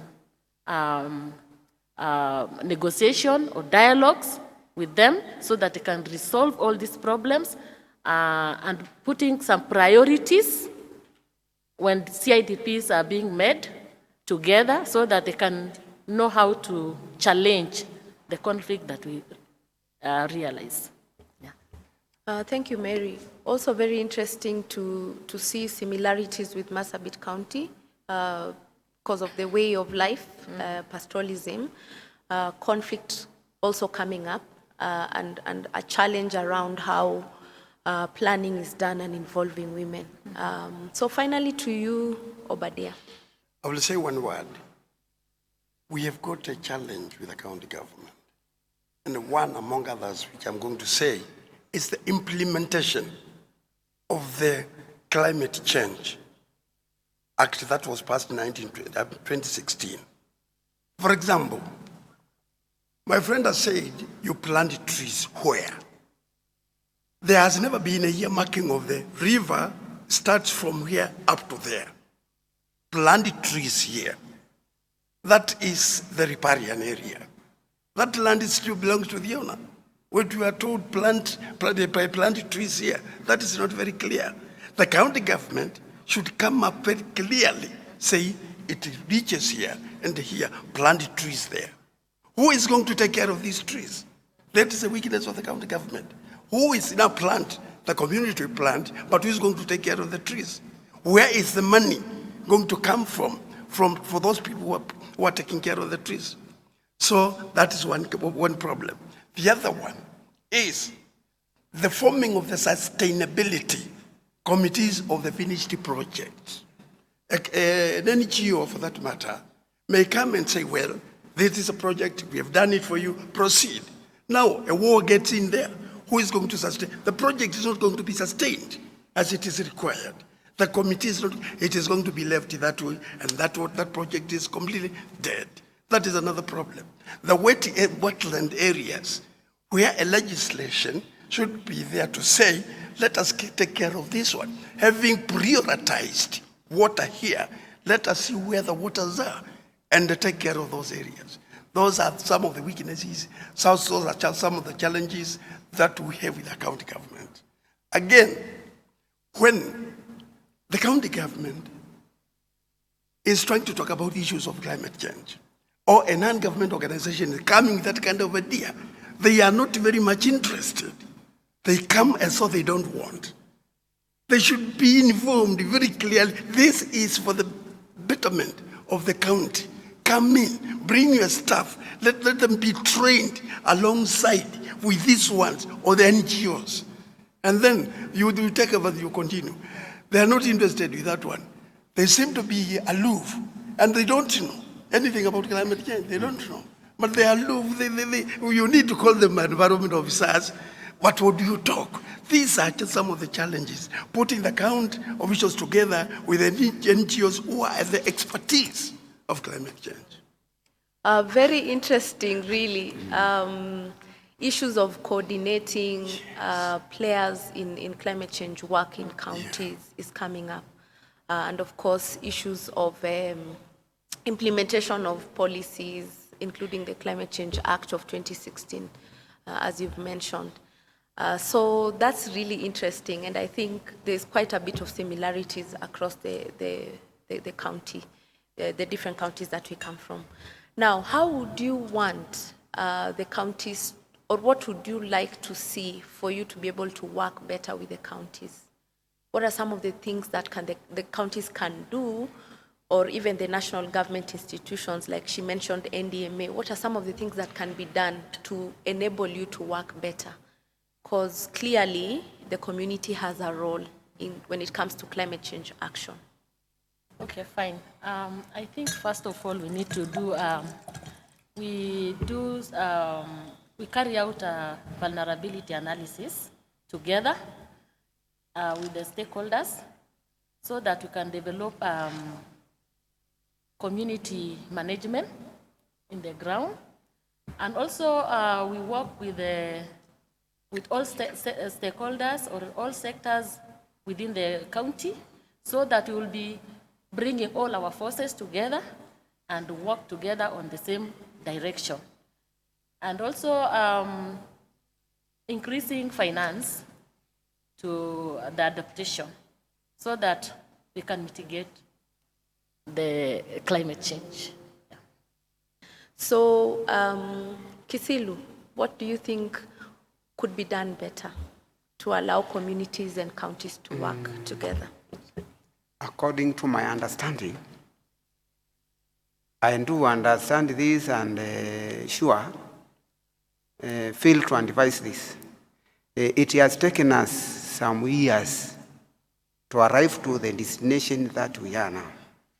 So causing climate change it has taken like 100 years. And so the period of time will be needed also to repair it. So whatever we are thinking about climate change fighting should be sustainable. Let me talk of, what do I mean here? Something like not with the breaks. If it is a source of fund, the governments, when I talk of governments, we talk of global governments, should think of sustainable sources of funds for climate change fighting. One. Second, there should be good plan and arrangements on our governance in this, because we are ever-changing leaders, but we have sustainable plans for whoever comes to sit on what has been planned already. Not just come with indifferent idea that it will take us some time to think about it, all that.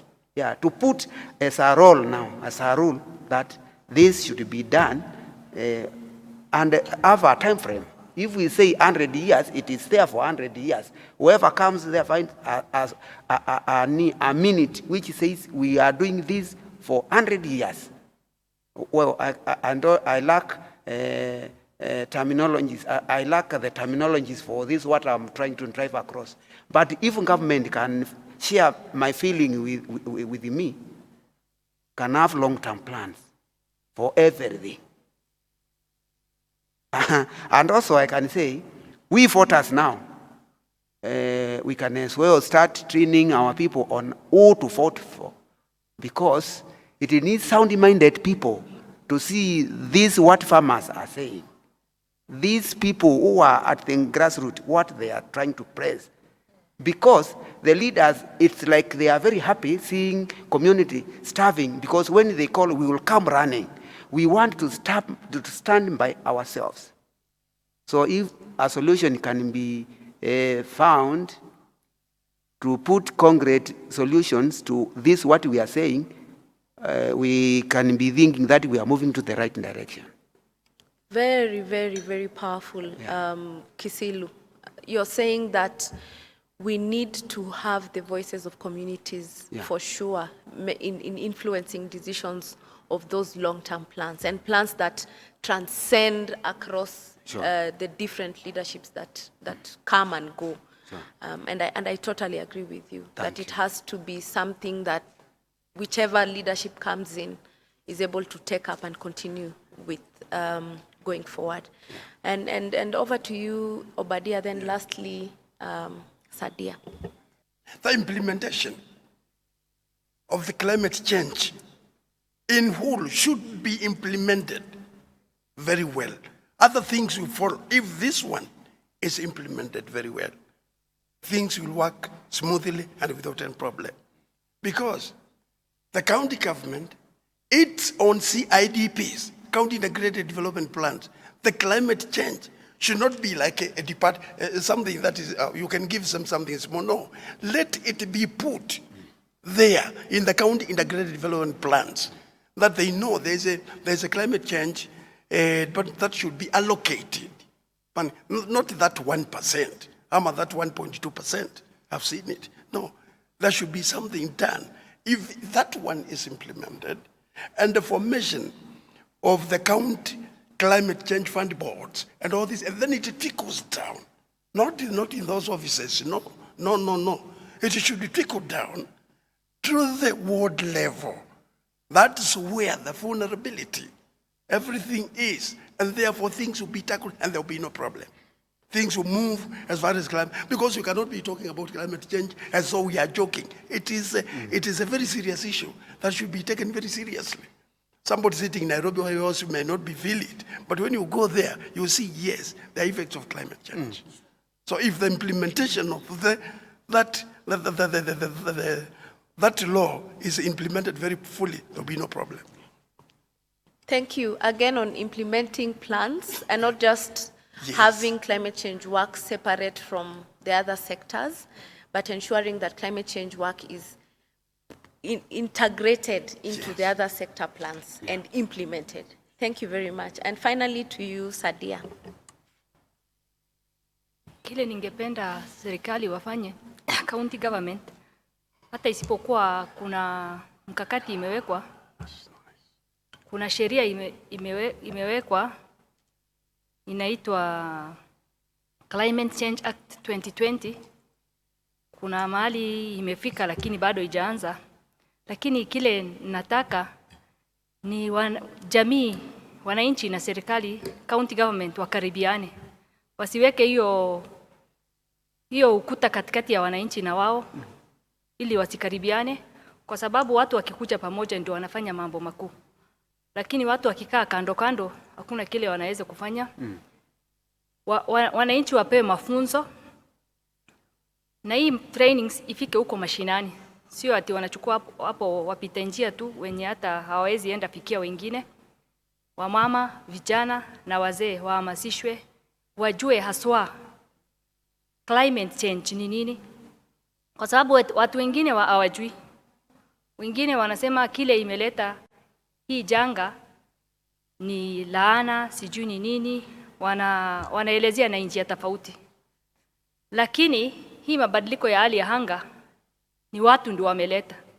Ni watu ndio wanakata mti, ni watu ndio wanafanya vitu mingi. Hii miraa inasema watu wamepanda, kwanza hata imeharibu zaidi. Miraa wanapanda, wanaweka dawa na hiyo dawa inaharibu rutuba ya ardhi. Kwa hivyo ukitoa miraa ukijaribu kupanda huwezi panda tena. Tangu miraa ikuje Marsabit, hatujawahi pata mahindi na maharagwe vile tunapandanga kawaida hatupati. Kwa hivyo watu wanafaa kufundishwa ni nini ndio inaleta hii mabadiliko ya hali ya anga. County government wanafaa kukaribia wananchi, watembee kila kona, wawajulishe watu, wajue. Kwa sababu tangu hii hali ya anga ibadilike, kuna vile watu wamechimbiwa boreholes. Watu wanategemea boreholes. Sasa kwa sababu wameona ni nzuri, kila mahali wanasema wachimbiwe. Hawajui hii maji inatoka wapi, na hawajui ni kiasi gani ndio inafaa kuchimbwa ndio wapate maji. Sasa ili wapate tu maji, wanaenda kuchimba kila mara na wanajiongezea shida. Kwa hivyo wananchi ndio wanafaa kupata masomo zaidi ndio wajue, kwa sababu hao wenyewe ni wanadamu na hao wenyewe ni watu wako na akili. Wakishikiliwa tu kidogo wanaweza jisaidia. Kwa sababu mahali tumefika saizi sisi kama wamama, kuna mafunzo mengi tumepata. Hata Christian Aid walitufunza njia ya kuweka shamba ndogo karibu na nyumba. Tunapanda mboga kwa gunia ama nylon, beseni na mambo mingi, na tunapata mboga kidogo kidogo. Kuku, asali, tumejifunza mambo mingi. Ni kwa sababu watu wa mashirika isiyokuwa ya serikali wametukaribia zaidi kuliko watu wa serikali ya county. Kwa hivyo serikali ya county, kile ninawaomba, wasikae tu huko kwa maofisi na waangalie raia wakiangamia.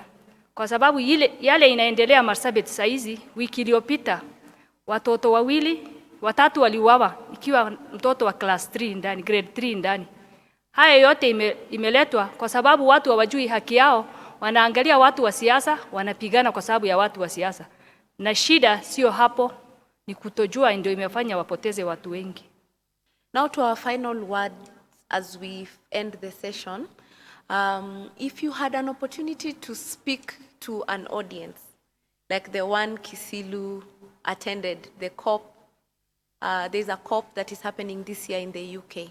If you had an opportunity to say something to those heads of governments who sit there and make decisions, what would you say? So we'll start from you, Mary, Mary, then we come and end at Sadia's. I would like to urge the national government and county government to put more resources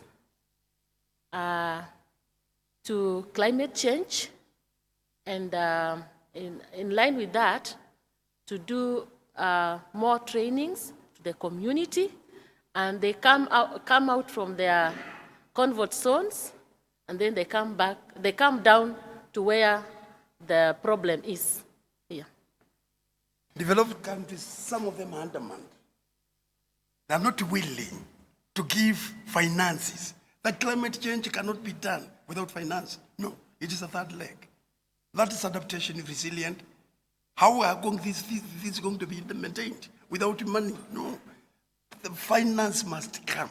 And because they don't want to give their money, I will also tell my president, please work harder and tell the county governments to put, in addition to yours at the treasury, where the turn is, that climate change issue should be taken very seriously.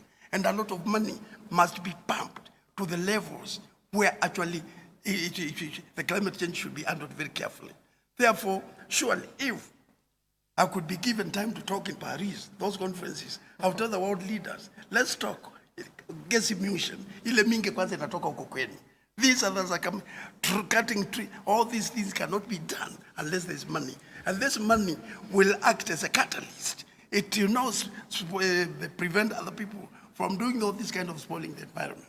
Therefore, they should release finances for the purposes of enhancing climate change. Thank you very much. And again, the conversation on money, resourcing, adaptation at the community level is also coming out very strongly from Obadiah's point. Thank you very much. Over to you, Kisilu. What I can advise to the world leaders from my experience is that, one, I have to tell them that community are the key drivers of the climate change, fighting. And they need total involvement. That is one. Second, they need funding to move with the adaptation. And I have to compare the community, the global community, with a pond. There is somebody with a pond who just attends a pond only to communicate, to receive calls, and what have you. Community brains are like pond. When you fail to activate some hubs in the community, they stay dormant. Yeah, so I can advise global government that we have something, we community, we have some hubs which are not activated. So the government should make sure that they activate our hubs in our brains. Yeah, this point I took it from my local community. I thought they could not do better, but now they are doing better than I could expect. An indication is that just some hubs were not activated. So let's activate our communities' hubs in their brains, and they will do better than we are doing. Thank you, Kisilu. The phone analogy is very close home to all of us. Yeah. There are apps that if you don't use, at some point, apps need to be upgraded, apps need to be used. So you're saying communities have local knowledge and their own resources that needs to be tapped into. Sure. When we do climate change actions, and that it's important for decision makers to consider those resources that are with communities. That's really, really powerful. And finally to you, Mimi kama ningepewa nafasi, ningetaka kusema kwa sababu hii mabadiliko ya hali ya anga, kile imeleta hiyo mabadiliko kwanza haswa inatoka huko ng'ambo. Kwa sababu ya ile maisha, kwa ile vile wanaishi. Kwa sababu mambo mingi wanatumia machine, wanatumia vitu mingi ile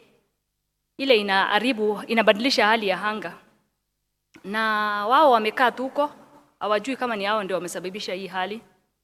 Kwa sababu kila chakula na kila mambo yao yote inapitia machine, factories, na ile madhara ndio ikakuja kuleta hali ya mabadiliko ya anga.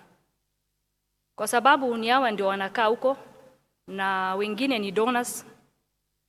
Ningependa sana washikilie kwanza haswa mashirika isiyokuwa ya serikali, wakawapee pesa mingi ili waende wasimame na wale wananchi wenye wanapitia hali ngumu katika hii mabadiliko ya hali ya anga. Na ningependa wenye wanakaa huko na wanaongea mambo ya climate change wakuje na wafike na waone ile madhara climate change imeleta kwa wale watu wanakaa mashinani. Kwa sababu nadhani wengi climate change kwao ni kama hadithi tu. Hawajawahi ona vile watu wameathirika. Hawajawahi ona kiwango watu wamefika kwa sababu ya mabadiliko ya anga, ya hali ya anga.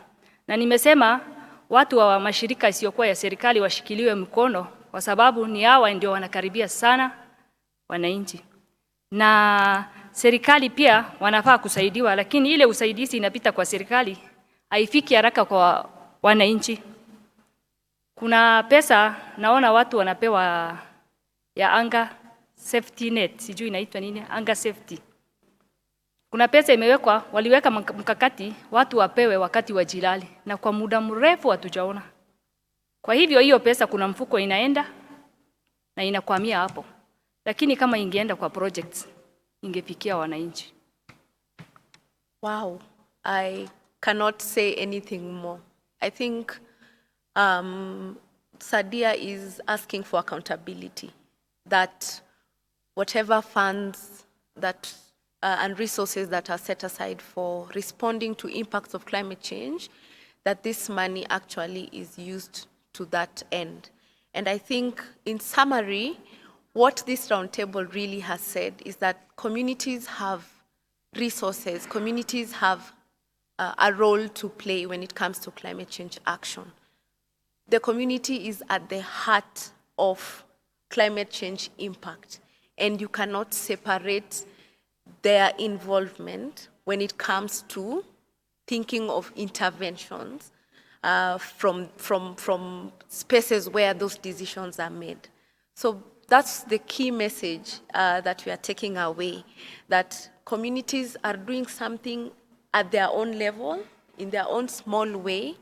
If they are given resources, then they are able to do more, and they want to see different stakeholders working with them, including the county governments, to enable climate change actions that would bring real resilience in the lives of communities.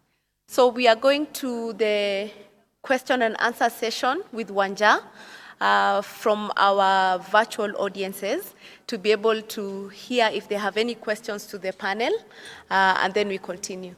There's a lot of comments coming through, and a lot of people, say what is going on the table is resonating with different experiences that they've had, whether it's up country or just generally in their lives. I'm just going to read out to you some of the comments that we're getting right now.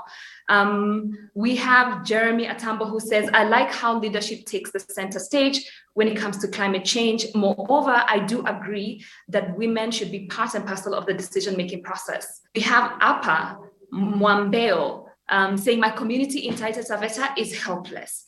They have turned themselves into fate and something should be done. We have someone called Game saying the government policy implementation challenges being highlighted are hitting home. We also have a contribution here that speaks to some of the work that the Ministry of Environment is doing. Sheila says, very true, Sadia. Climate change education, training, and access to climate information is critical. And she says the Ministry of Environment and Forestry recognizes this and is working with stakeholders at the national and county levels to address climate change literacy at all levels. And the development of the national climate change learning strategy for 2021-2030. And they recognize storytelling there as well. Sharon, the last comment that I'm going to read for you from what we are getting in the chat, we have Game saying at Esther 100%, and that I think he's agreeing with one of the panelists. He says that the crazy thing is that some of those policies hold keys for the growth of a green economy that can help drive COVID recovery, such as opportunities to turn pandemic crisis into a much needed reset of systems. Yes, so that's some of the feedback that we're getting for this session. Thank you very much, Wanjira. I think our virtual participants are resonating with the conversation that we are having and the key things that we've talked about, really. And that's really good to know that these are not just experiences in Kitui and Makueni, but these are experiences across the country, and I hope across the globe, and Africa in particular. And I hope that some of the things that the participants have shared on this roundtable that communities are doing could give and spur action at community level, but also could challenge people who make decisions and people who hold resources. So that would be it from our roundtable. If there are no more questions, over to you, Wanjira. So I'm going to read you one last one. I see here one from Dan Kabru, who says, as a news reporter, I think that we should be brought in to create more awareness on climate change and its effects on local communities. So that's pretty much, it's a summary basically of what's happening on the chats. And what I would like to say is that, stay tuned for the next session, which is on how storytelling accelerates change. And we will be looking at the case study of Virunga, film documentary about the Virunga National Park in Congo.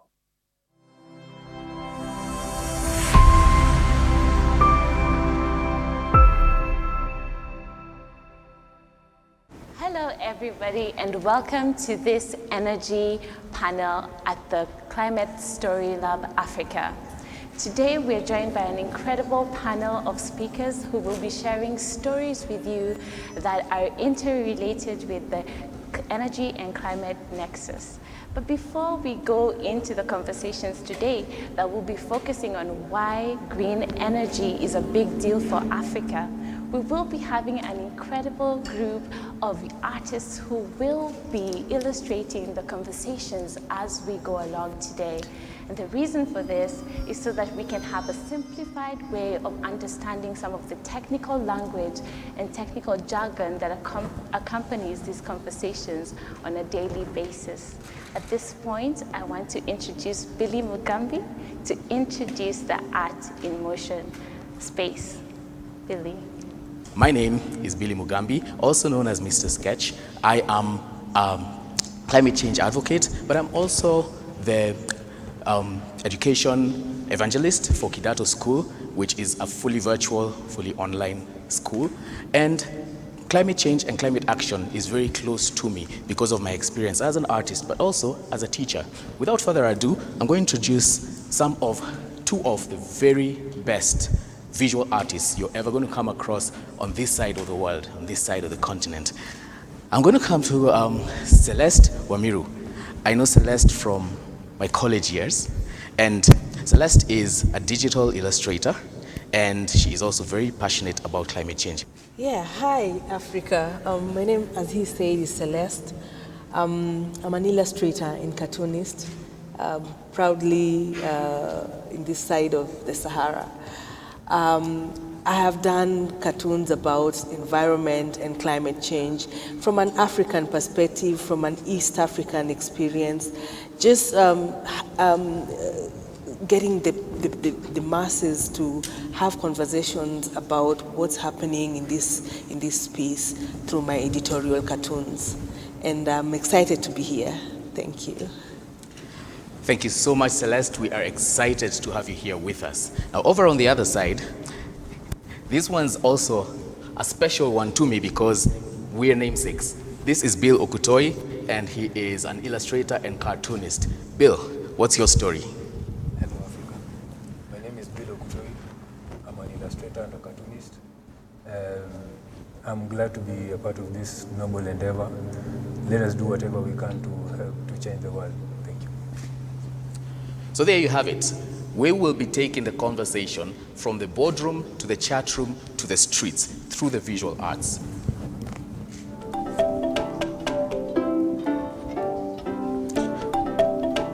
So now showing is the work from Celeste and some of her best works, which you can access online.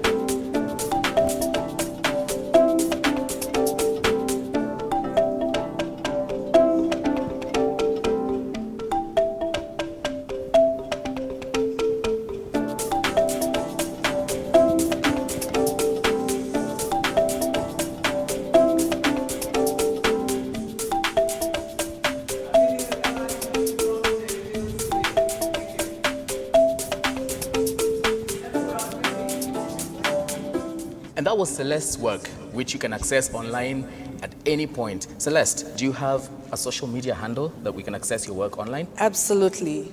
I'm at Cartoons by Celeste on Twitter, and I have a Facebook group called Cartoons by Celeste. Check them out. Check them out. And now let's have a look at Bill Okutoi's portfolio.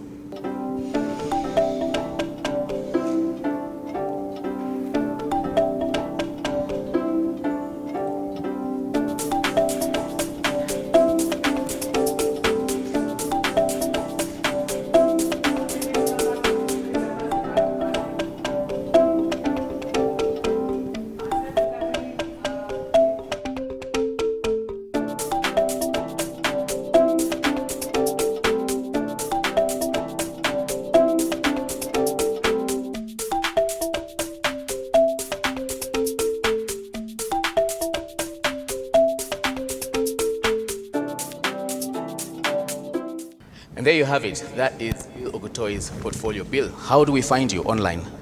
At Bill Kaso Okutoi, Kaso C-A-S-S-O across the board. Bill Kaso Okutoi, you heard it. Over to you, Percy and panel. Thank you so much, Billy, for that incredible work.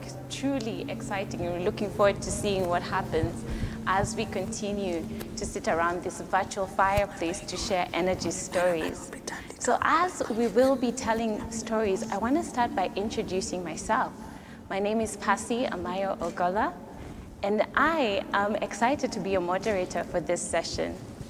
My climate story started in the year 2016 when I joined the Society for International Development to assist in implementing various projects, including the Sustainable Energy Futures Project. And it is with this background that I have grown to love nature, focus my work on environmental sustainability, and bring together experts that are also going to be speaking to us today. So at this point, I want to introduce the amazing panelists that we have with us today. And I'm going to start by introducing Chia Gozie Ude.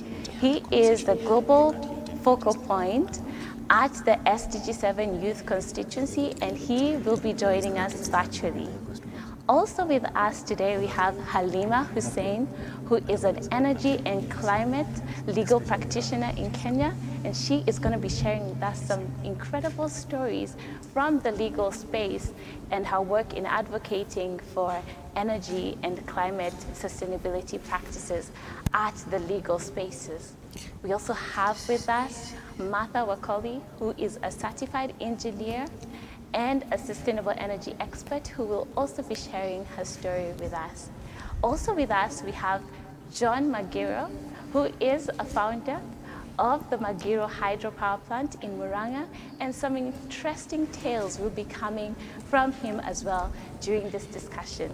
At this point, we want to share a short video about the Magiro hydropower plant in Murang'a.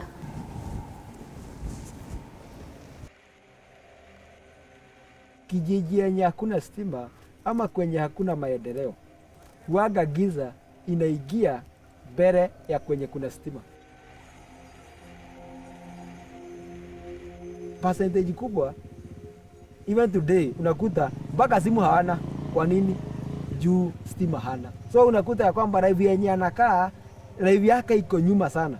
Ni kama zile siku za enzi. Kupata stima ilikuwa gumu sana.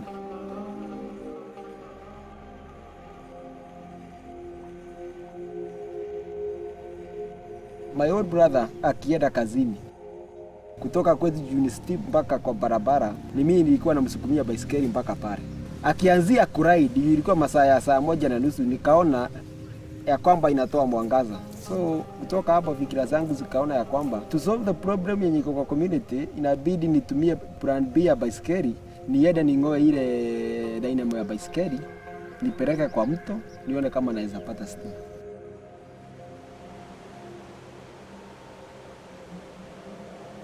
Ile maji tu inamwagika para inarudi kwa mto. So nikaonelea kwamba ile dynamo haiwezi toza kijiji yenye iko pale. So nikaanzia kufikiria kwamba nitatoa generator kubwa wapi. Jamaa mmoja hapo kwa kijiji ndiye tulikutana naye kwa mtu akaniuliza, "Bona nimekuona hapa mara kadhaa na bado ni kama hujaifaulu." Kamwambia hata hii mambo ya stima nataka kuachana nayo. Akaniambia kwamba mwenye alitest bulb mpaka iwake alijaribu mara 99 ili hiyo bulb iwake, na mpaka wa leo haijai waka vyenye yeye waga anataka iwake. Nikaona inabidi nifikirie. So nikapata jamaa mwenye alikuwa na generator, nikaenda nikaibai 3500. So kitu yenye ilikuwa ni nani atakuwa ananunua mafuta ya kuweka hii generator ili ipate stima. Kazi ya pili ilikuwa kurudi kwa mto, alafu nirudi nyumbani niende nibomoe ile generator. Juu pesa ya mafuta sitakuwa napata. So after kubomoa nikatumia part of the bicycle kama rim yenye ilikuwa inazunguzwa na turbine. After that hiyo wheel inazunguza sasa ile generator yenye niko nayo. After that sasa kuangalia kwa reading nikaona ina generator around 240 feet. But right now we are talking around 820 wenye saa hii tumeconnect house. The total of the people that they are using Magiro Power ni kama 3000 hivyo wenye wanafurahia stima ya Magiro Power. So after that kwa kuja watu wa environment kwa shule wakasema kuna kijana anaonekana kwa TV amefanya hivi na hivi. And after that Magiro Power ikapik. Mpaka nikasema kwamba inafaa kuregister Magiro Hydro Power because that is my name Magiro to be registered as Magiro Hydro Power. So from that time kwa kuja watu wengi sana wa environment tunashidana tunaangalia ni project gani huwa inasaidia mazingira. I have been allowed more than 10 to 14 certificates in Africa and also in the world. Juu hapa Murang'a tuko na falls, tuko na mito kubwa zenye ziko hapa. Falls zenye ziko hapa you can even generate maybe 50 megawatts zenye ziko hapa karibu. Kitu yenye niliona ya kwamba ni kwanza kuchange to transform the community from wenye wako hapa tuanzie na hapa na ni nini tuko nayo. Tunataka kila Mkenya, hakuna time yenye atakuwa anasema ati stima zinakuaga za matajiri. So kila mtu atakuwa anafurahia juu hiyo maji tu inakuja inapita kwa mto inarudi na hakuna kitu inasaidia. Inafaa kuwa imefanya kazi before ifike Indian Ocean. Juu tukisema tunahitaji maybe tuungane watu wenye wako hapa ili tuende Kenya Power kwenye iko, hatutafika huko. Tutakuwa bado tunasema 10 years to come, 20 years to come. Hiyo 20 years to come ikifika nitakuwa umri yangu iko juu hata naenda retire. So nitakuwa nasema nimeona stima but nimeona stima time yenye nakaribia kuondoka kwa hii dunia. Mbona usifurahie time yenye uko young kwa hii dunia?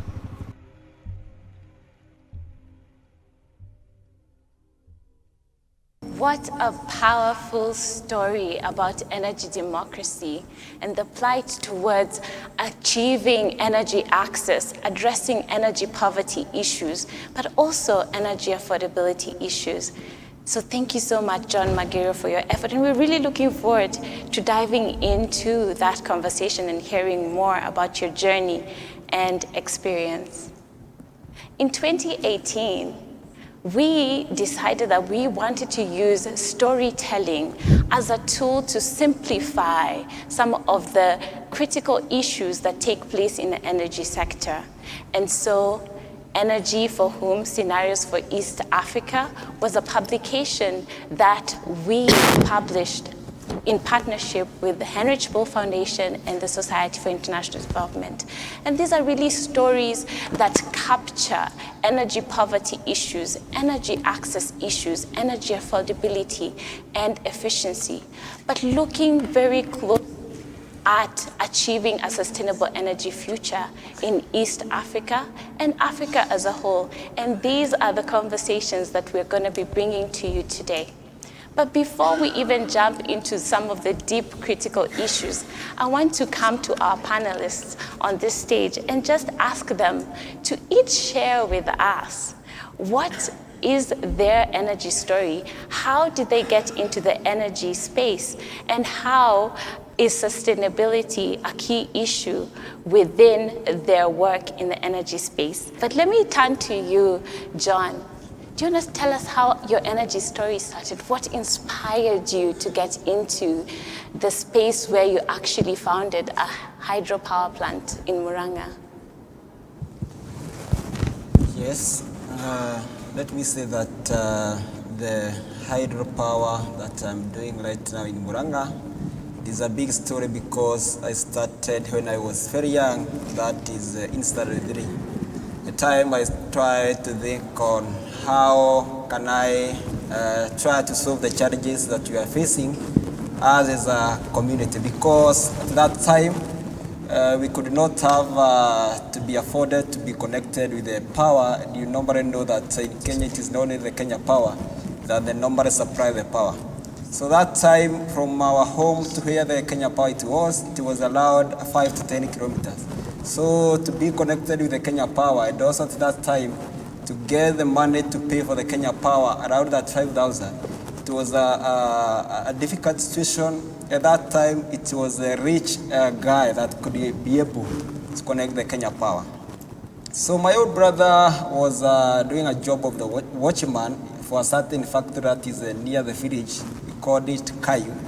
At the time that he was going to the job during at 7, at 8, he was riding the bicycle because it is a distance about 10 to 15 kilometers. So because at our place, the terrain, it is somehow very steep. So I was supposed to take the bicycle up to the road, and then my brother start riding the bicycle. So the time that he was trying to ride the bicycle, that is when I see the bicycle, it is producing some light. So what came to my idea, it is where to find the bicycle dynamo so that I can try to transform the community that they are trying, and they are also struggling for the same challenge that I am undergoing. So that is Saturday 3, Saturday 4, Saturday 6.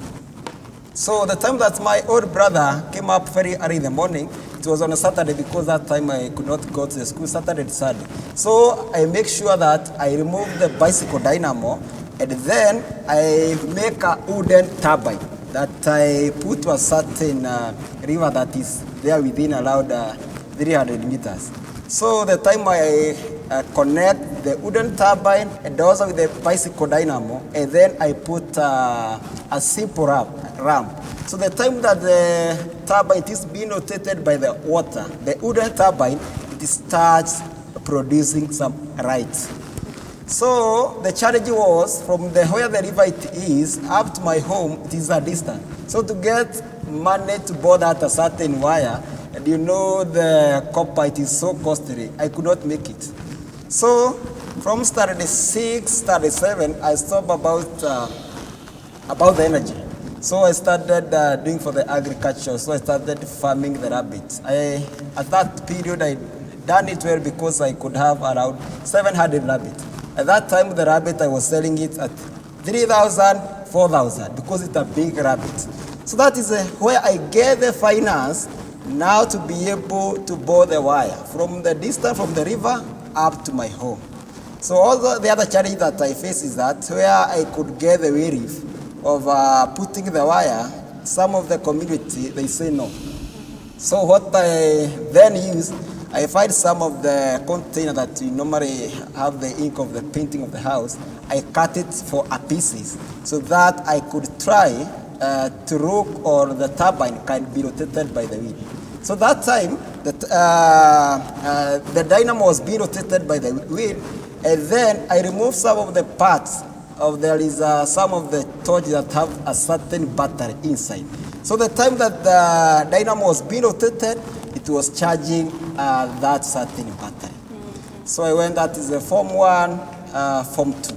So the other idea came from because the power that I was using, it was mainly for my house and also for my house. So the other community, they was also suffering with the same challenge. So that a certain dynamo could not be able to serve the whole community that they are within at that location. So the difficulty was the bicycle dynamo was producing around 5 watts. So that is a very simple and could not be able to serve the community. So what I think, our principal was having a car. So the time that I was driving a car, the generator at parade ground, it stopped. So when they say it is it have caused because of the battery, it is not charging. So the time that we are trying to solve the problem that is inside the car of our principal, I was not finding that problem. I was trying to think which kind of mechanism it is used in the car to charge the battery. So I noted it is a car alternator. The car alternator, it have allowed 12 to 48 foot. So I see that I can use that car alternator to improve more production to be able to save the community. So the time that I bought one alternator in the scrap material, because the time that I found the soap, the guy that I could ask to quote me the quotation of to give me the quotation of the alternator, they was asking which kind of the car do you have, because the alternator is bad with the car that you need to fix. So I could not be able to get one. So what I did, I went to a scrap material where they normally sell some of the parts of the scrap of the car. So at that time I bought one alternator, and then I put the lever, and then I make a bigger turbine that could be able to rotate. After that, it did not generate. So what it does, it normally need a permanent magnet, so that generates power. So I could not be able. So what I did, I broke my mom radio so that to remove the permanent magnet to fix inside the alternator. From that time, I do it, and then it could not perform. It generates more current. After that, I bought the petrol generator, and after that, I modify it up to be able to generate with the turbine. And after that, it peaked, and then I generated out 240 volts. Oh, that is inspiring, John. Thank you so much. I think it really brings out, I'm really fascinated by the fact that you're such a young person. Standard 6 is a really young age to begin to think about these issues, and I hope we have young people who are listening and receiving inspiration from your story, John. Thank you. I want to turn us to the more, to the other side of the panel and just get briefly your story, Mathai. I know you're very passionate about gender equality and the nexus between SDG 7 and achieving energy. Just please tell us, as a young female engineer in this country, where does your story begin, and where did you get your interest to engage in the energy sector? Just briefly tell us.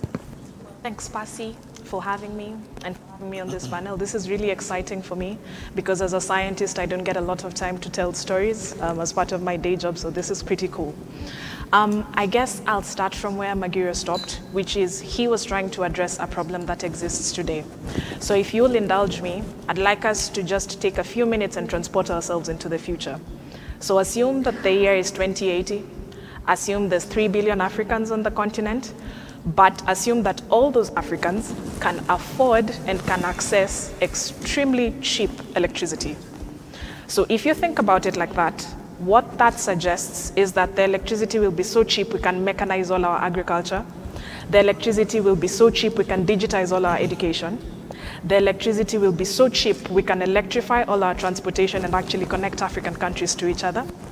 And the electricity will be so cheap that the social media that we use today to understand each other across this continent and across the globe will almost be free. If you think about it like that, then it starts becoming rather obvious that energy access and electrification is actually a social justice issue. If you want to think about Africa today, or Kenya specifically, because it's where we are at the moment, the opportunities that are accessible to people purely because of where they're born, rural area or a city, Nairobi or Cape Town or Lagos, then you start seeing rather clearly that inequality and inequity is heightened when you have serious infrastructure deficits in rural areas and areas that are far from the grid, as Wanjira was discussing. So if we think about it like that, why do I do what I do, I guess? And why am I here today trying to explain why green energy is important for Africa?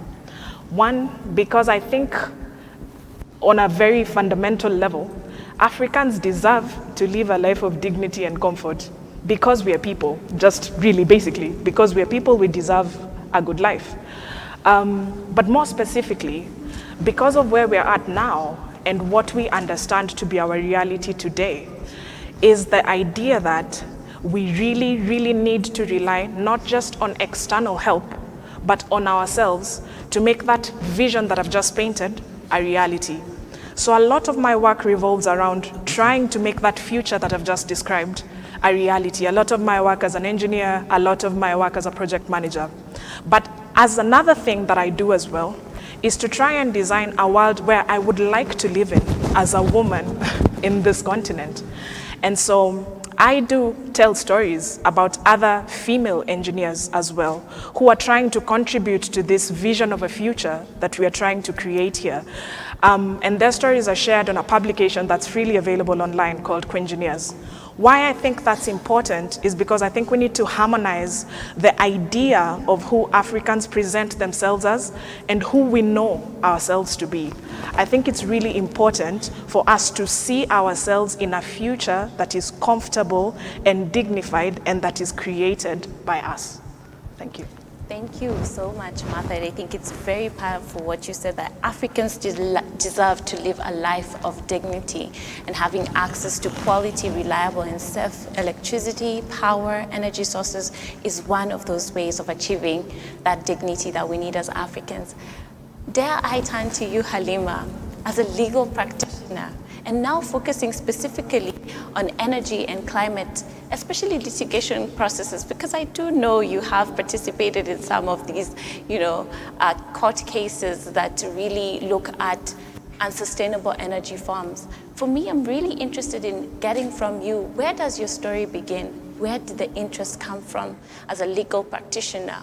Why energy and why climate issues? Thank you for inviting me.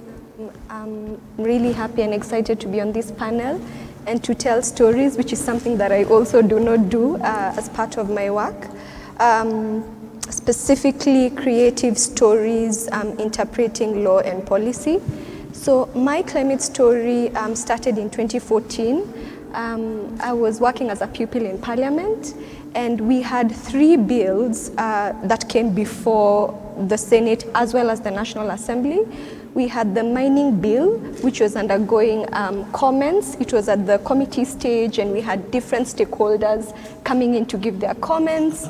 We also had the local content bill about, of course, the value chain in which project developers are meant to beneficiate local people. And we also had the natural resources and benefit sharing bill. So there's a theme that runs across these 3 bills. It's about people and how they benefit from the laws that should serve them. So I decided to do a master's in energy and natural resources law. I was very excited about it. And when I came back, I worked with an environmental justice outfit. And what it did was empower local communities to participate in projects, including energy projects, and governance decisions that impact their lives and livelihoods. Communities can only participate, meaningfully participate, if they know what it is they should participate in. So I'm very passionate and excited about legal empowerment, which is what I do now, whether as a member of the Law Society of Kenya, giving comments to bills and policies before Parliament, whether putting government to account in terms of energy or environmental licenses that have been granted to project developers, and ensuring that due process and integrity, and there has been integrity of the entire either environmental process or indeed energy application process that has been undertaken. So through, of course, public interest litigation, and whether also empowering, educating, providing legal aid to local communities, helping them understand that they are key stakeholders to these laws and policies right at inception, but also at implementation, ensuring that they're empowered to send access to information letters, to request government to give them feedback on how these laws and policies affect them. Oh, wow, incredible. And that's an aspect that we always leave out when we're having these conversations in the energy spaces. Knowing your rights as a citizen, knowing that you have the right to access to quality, affordable, reliable energy, and being able to be empowered, even with the legal instruments, to be able to take action and hold those responsible for this accountable. So thank you so much for sharing your story with us, Halima. I want to take us back a little bit. Having listened to all the stories that have been shared so far, there might be someone in the audience saying, green energy, what exactly is green energy? And I just want to give all of us an opportunity to just, in 1 minute, what does the term green energy mean? Just unpack that for us. And I'll start with you, Martha. What is green energy? Okay. So in its simplest form, I suppose, green energy is energy that is obtained from sources that are renewable. Those sources include water, like Wanjira hydro. They include geothermal, which is heat that shoots out of our soil in the Rift Valley. They include things like the sun, solar irradiation. We live in the tropics, so we have quite a bit of sunshine here. They include things like wind. So if we can convert some of these natural resources that are readily available here to us and use those to turn machines that he was talking about called turbines and use that to generate electricity, then we say we are generating green electricity because those sources are freely available from nature and they're always renewable, which is different from what would be called fossil fuel-based generation. Thank you, Martha. I think you've placed it very, very simply. I want to come to you, Halima. Just in 1 minute, if you were to explain to a 13-year-old who has never encountered energy before and you wanted to explain to them what green energy is, what would you say? Okay, so when you think of green, what do you think of? The environment, trees, green, isn't it? So green energy comes from what Martha has said, replenishable sources of energy. An energy source that is not exactly finite. It is replenishable in the fact that once you use it, it's replenished quickly on a human timescale. Thank you so much, Halima. I want to turn to you, John, because you're mainly focusing on hydro as the green source. And maybe just to throw out some of the terminologies we tend to use in the sector, you'll hear green energy, you will hear renewable energy, you will hear sustainable energy, and these terminologies are used interchangeably. But from your perspective, John, in just simple words, 1 minute or so, what does green energy mean to you?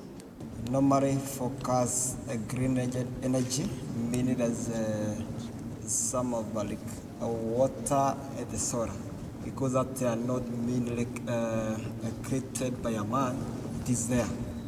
So now I want to take us to the theme of our panel today. We have shared our stories, where we started from. We have defined what green energy means to us in simple terms. But now I want to bring us back to the theme. Why is green energy a big deal for the African tribe? I think first we have to consider the population today and the population in future. I think energy, green or otherwise, will be particularly important for the African continent because it is one of the enablers or vehicles or tools that we will need for job creation and economic prosperity. So that's one. We are a continent of 1 billion people and growing every year. It's 1 billion very young people. In fact, I'm on the wrong side of the youth bracket. Many Africans are in their teens and in their 20s. Those Africans need massive opportunities. They need a place to apply their skills. They need a way to earn an income.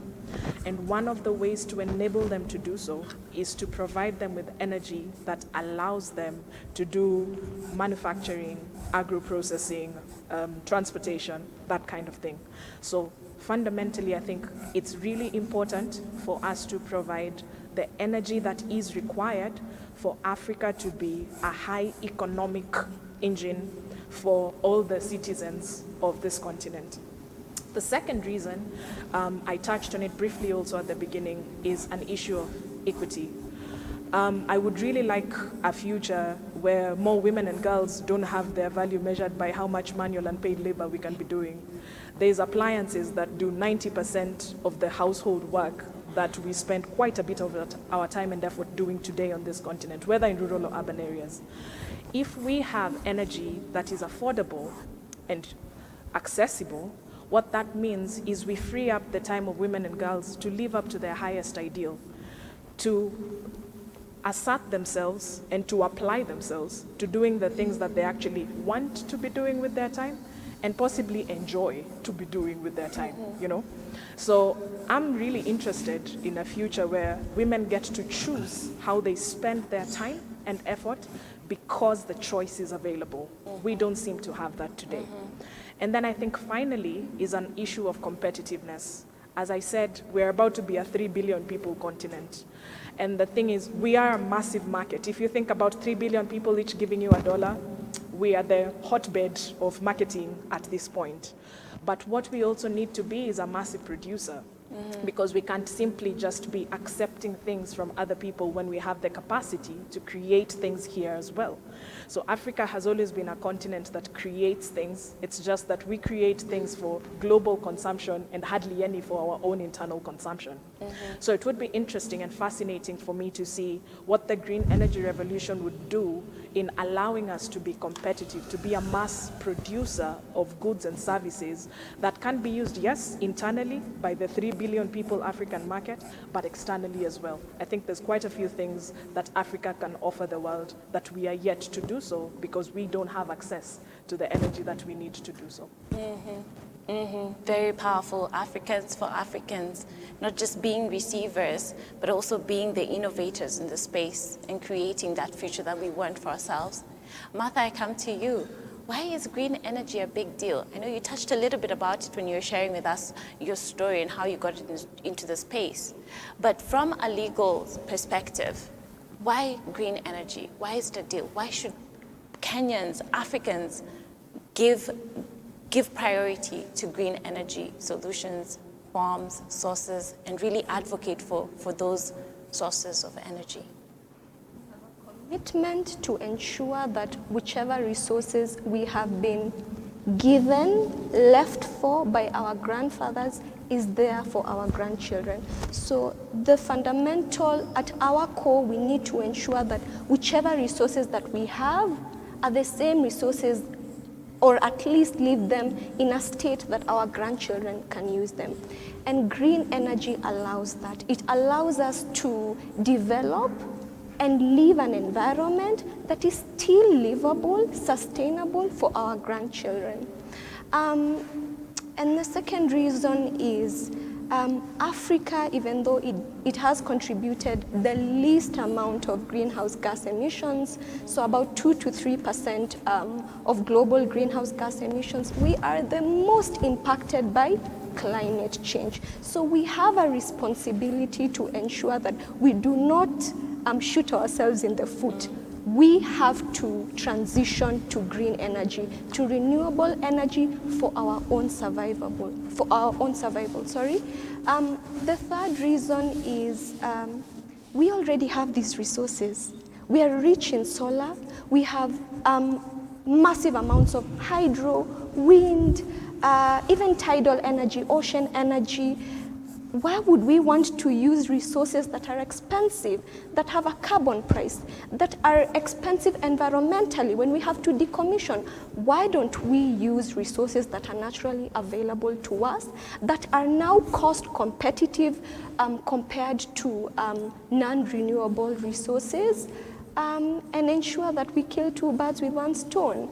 cheap, affordable, taking care of our future.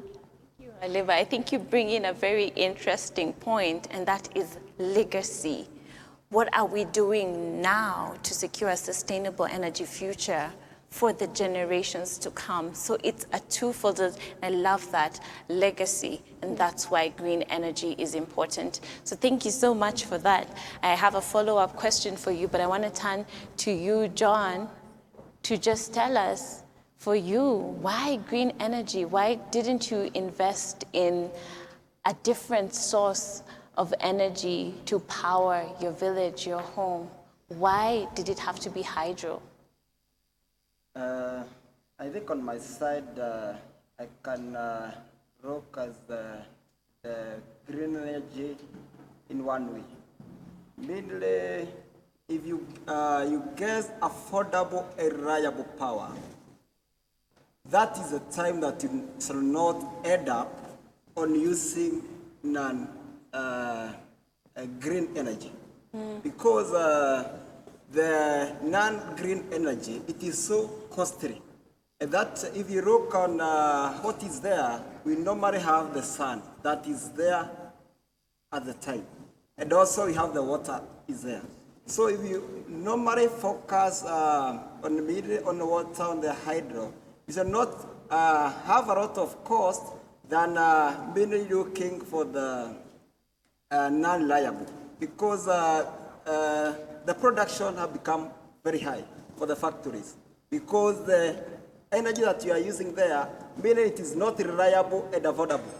I think you did mention there that reliability and affordability and accessibility is what makes green energy a big deal for Africans, and that's why you chose that.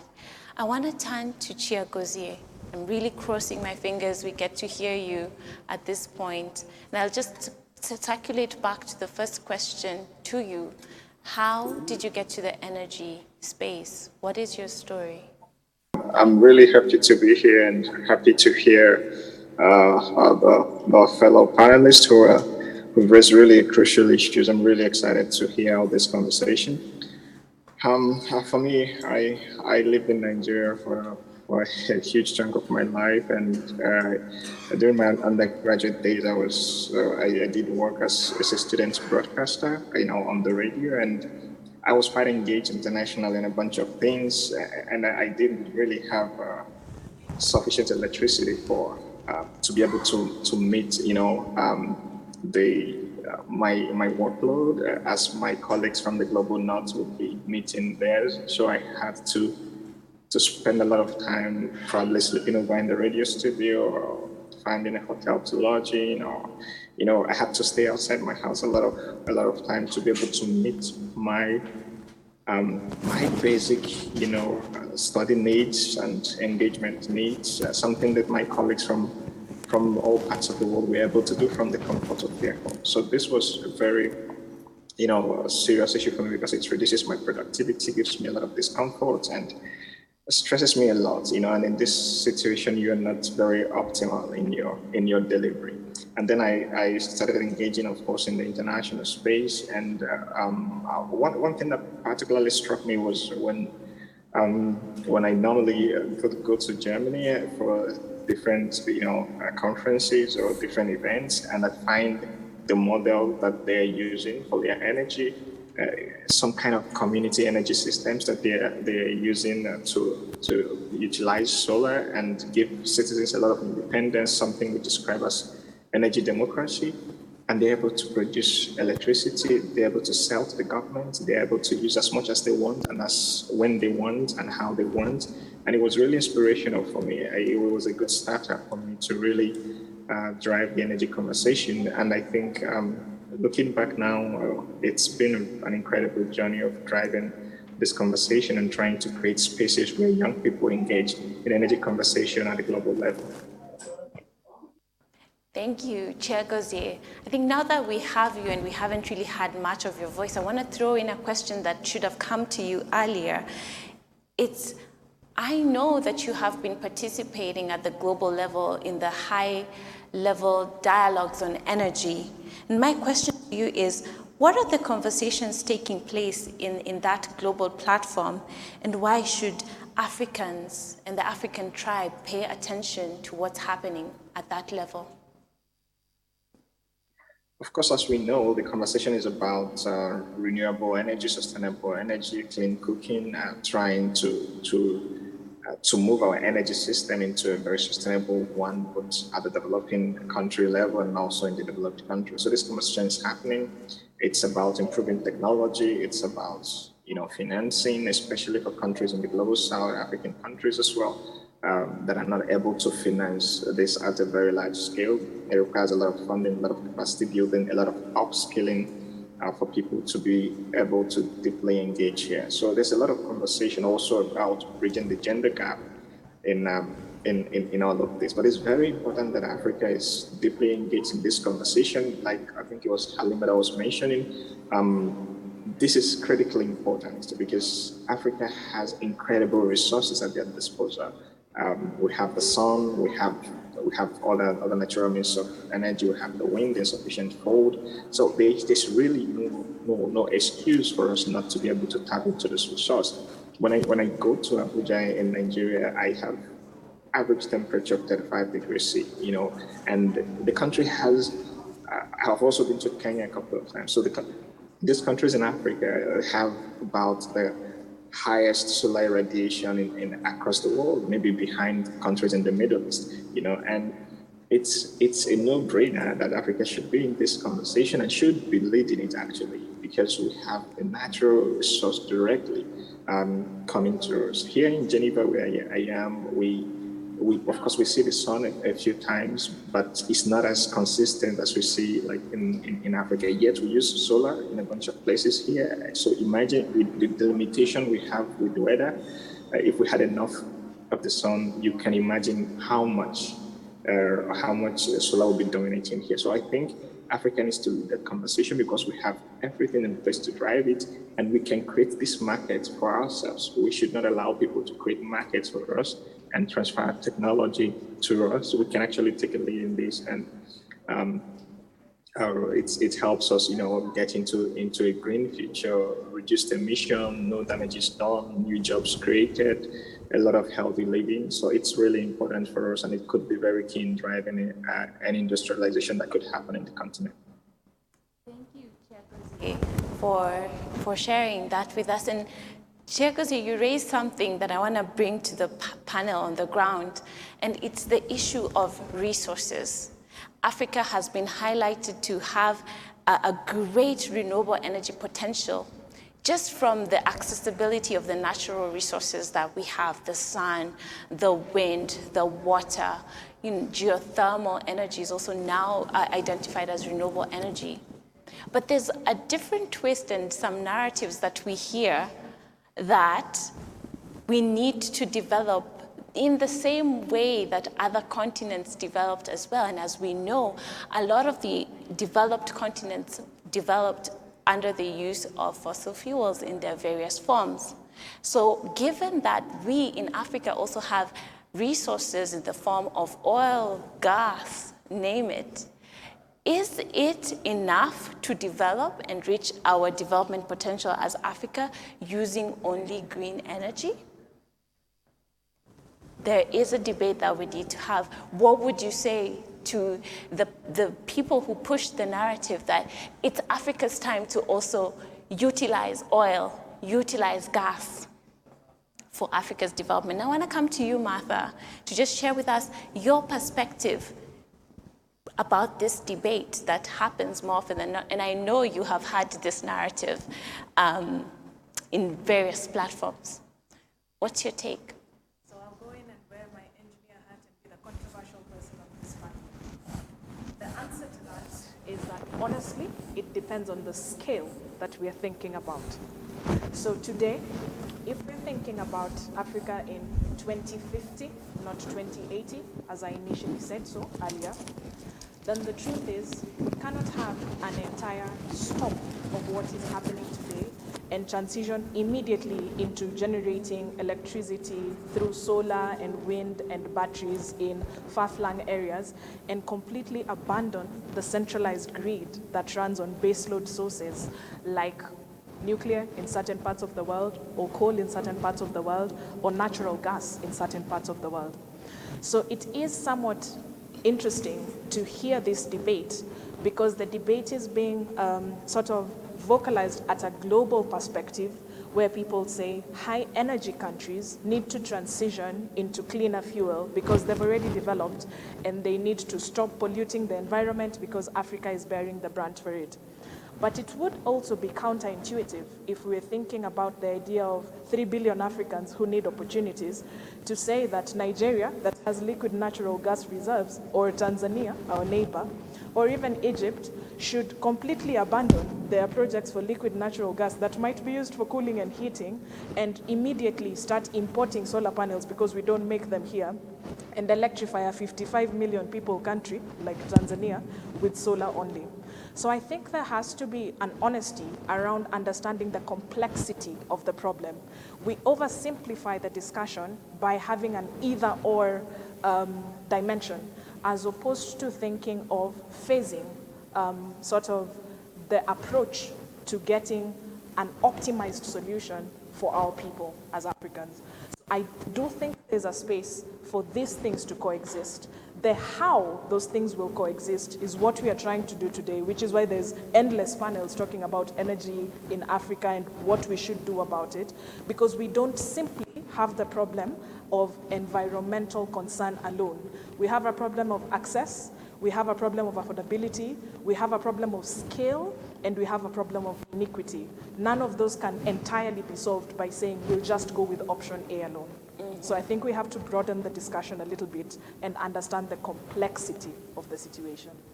Thank you, Martha. And I think energy mix then is a topic that should be popped up at that point. But I want to come to you, Halima. And I want to come to you because we know the Decolonize campaign had a series of legal cases together with partners to, push back on the development of the Lamu coal power project that was happening back some years back. I think it was 2019.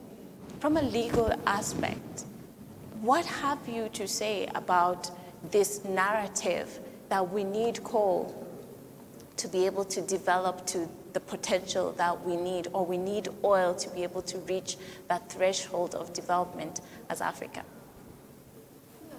Speaking from what Martha said, it's a transition. That is why we not only have the Environmental Management and Coordination Act, we have the Energy Act, we have the Petroleum Act. In the Energy Act, we deal with downstream coal. In the Petroleum Act, we still have coal. So it's not, we can't transition immediately. We understand that.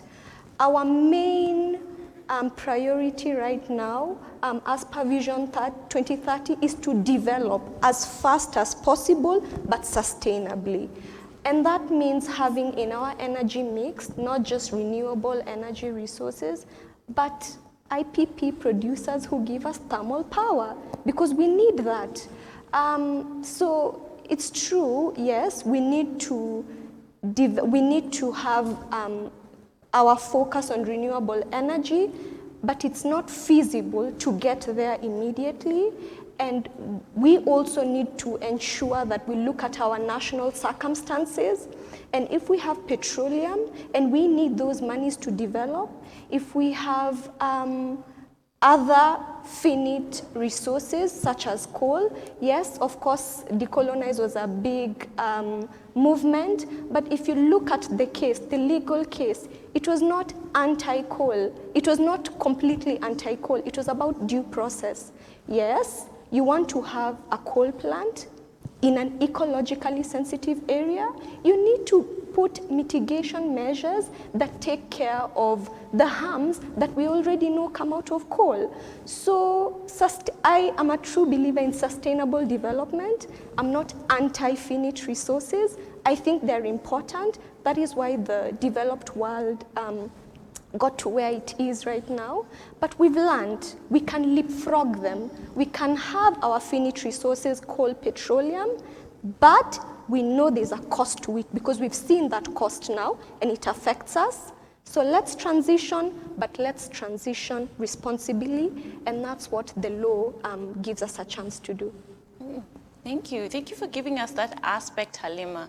I think what struck me while you were speaking is the fact that as Africa, we're in a sweet spot that's not so sweet. And I say this because we have the lowest level of emission across the world, but we're also heavily affected by the effects of climate change. But as we are talking about this, there's an opportunity, I hear it says in different platforms, to leapfrog into a more sustainable future and really skip the fossils, skip the dirty fuels, and just move straight into the uptake of renewable energy because we have the potential. But as that conversation is going on, there is, we have an energy mix and we also need to develop, and we also need to transition slowly but surely instead of leapfrog. So very interesting theme that's coming out of the debate that's coming out here. And I'm sure there's so many comments and questions coming in through the chat box. But I want to turn to you, Magiro, because you said something interesting before, and you said non-green solutions are not the way forward. So I want to bring this question back to you. Do you think that Kenya, Africa, we can develop purely on green energy? On my opinion, I can say first we can, but we needed to focus in a certain way. Because I think Kenya and also in Africa, if you go to the law that is the petroleum and the energy, you realize that if you need the permit maybe to construct maybe a certain or to put a generator, it will not take a time. You will be given the permit within a period. But if you need to construct that maybe the hydropower, you shall take years and years. So I think what we normally need to focus and to change and to get the green energy, it is mainly we focus in one direction. Because today, we normally say you cannot stop mainly what you are doing and then focus and mainly on the green energy. Maybe we say that the petroleum and also the other kind of the generation that mainly we stop at that time. But we need on the time going, which are we looking mainly in the green energy? Are we focusing on the green energy? Because we cannot focus in one direction on that. Today we need to generate 1 megawatt of hydropower. And the government, it is adding a lot of billions of money to go to the geothermal and the other kind of the production of the energy. We are using a lot of money, a lot of finance in also focusing what is not the green energy. And mainly we need to go with one direction. If we are focusing on the green energy, even if we are not mainly doing that a day, we need also to be, we are reducing mainly for the petroleum and also the which kind of production that is not green energy, but the green energy, we are mainly focusing maybe on the solar, on the other hand of the hydropower. Today we be saying that we need to do 500 megawatts of the hydro, 500 megawatts of the solar. And also for the generator of the, also for the petroleum, we can say we need to do 1 megawatt hydro power. Thank you, Magiro, and I think it's an interesting debate because everybody has a different perspective. And Ude, I'm going to come to you on the same question, but before we come to you, I understand we have a very important question from Zoom. So Wanjira, I'm going to turn to you to deliver this question to us. Okay, thank you, Pasi. We have a lot of comments and reaction to the discussion that's going on right now. I've got Anita, And she first of all has a comment. She says, the people with the power and resources to change things are the barrier. And the biggest problem we have in South Africa is that the politicians who make the decisions have vested interest in fossil fuels. So this is the only logical reason why we are not transitioning really fast to a sustainable energy future. It feels like they are addicted to coal, oil, and gas, and they don't care about the consequences such as drought, floods, and air pollution. And so she says the big question then is, how do we shift this through storytelling? But she also has another question to Mathai, and she asks, do you see the possibility of African countries sharing capability, resources, skills to produce renewables and create lots of jobs in the process? Yes, it's complex, but we need to put plans in place that give us energy sovereignty while we transition. I have another question here, pass it to John. How easy or difficult was the process of registering your innovation and business as a local investor or innovator? Then I also have another question here, Pasi, to Mathai and Chiagozie. And it's, do you think green energy alone will be enough to develop Africa realistically? And also I have another question here for Halima. What effects could the mega infrastructure developments in the country, for example, the Lamu port, have on the ocean ecosystem and livelihoods of the local people? And Pasi, I hope there are not too many. You can always ask me to repeat any of them, but I'll tell you the last one from Prince, who asks, how can we achieve clean energy use while the government is increasing taxes on green energy sources such as cooking gas? So I'll leave you with that for now. Thank you, Wanjira, for bringing in the comments and the questions coming from the audience that are listening to us today.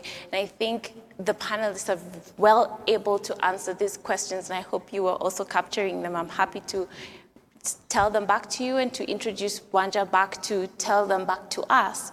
But those questions seem to have one similar theme attached to it, and it is the barriers to the uptake of green, sustainable, or renewable energy. And I want to start with you, Chiagozie, because there was a question for you, and just to ask you to answer these questions that are coming in, but also touch what are the barriers to the uptake of renewable energy in Africa?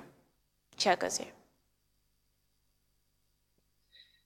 Yes, thank you, Pasi. And yeah, I'm really enjoying the panel discussion. I'm really, it's music to my ears what I hear. Quite a lot of very knowledgeable people, and it's really a pleasure to hear all of this. And I have taken note of the questions that we asked. I'll just start with the one that asked about if we can achieve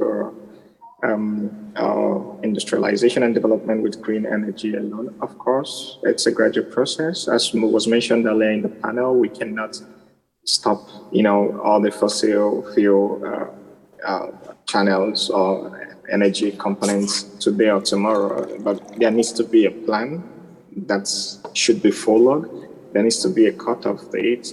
There needs to be a time where we're looking at that we can be fully on board this. And mind you, why it's important is because whether you like to move or not, the world is leaving you behind. You must surely transition. The earlier you do it, the better. If you have the resources to transition, why not do it earlier? If you do not have the resources, of course, you can, stagger your plans according to your national context.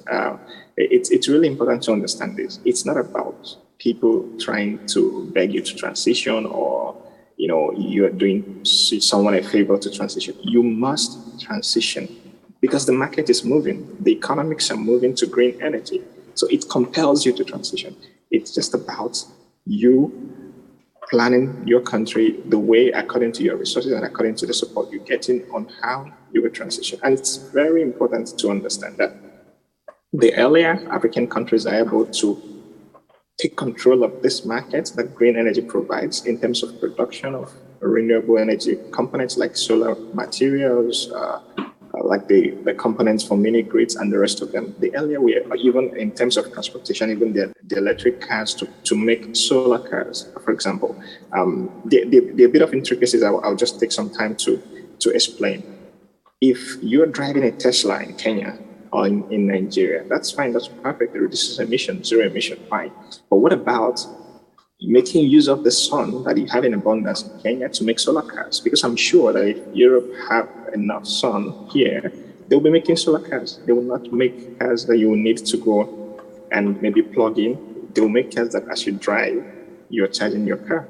So why not do that? Must we always copy things that others do? Why can't we develop things with our own national context? If we make use of solar energy that we have in abundance to make cars, we're growing a market for ourselves. We're building our economy. We're creating jobs for people. That is how you create green jobs.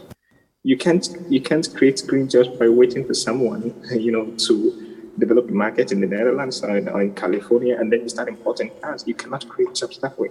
So we must think intrinsically to be able to make these things happen. There was a question about politicians having vested interest in fossil fuels. Of course, that is true. In a large extent, that is true. But also, there's also something that is true is that they cannot immediately stop, our fossil fuels. In fact, as African countries, we have a carbon limit. We have a carbon cap that we can still, get to before we can commence full decarbonization, because we understand our peculiarities. Nigeria, for example, about 90%, I would think, of our budget is funded by sale of oil. For the past 3 years, we've been borrowing money left, right, and center. So imagine if we even dropped this off, people would go hungry. And this is also something I would like to take this opportunity to point out for activists, because sometimes I watch TV or I see things on Twitter, and I see some African activists who are, making some activism that are not really organic from the continent.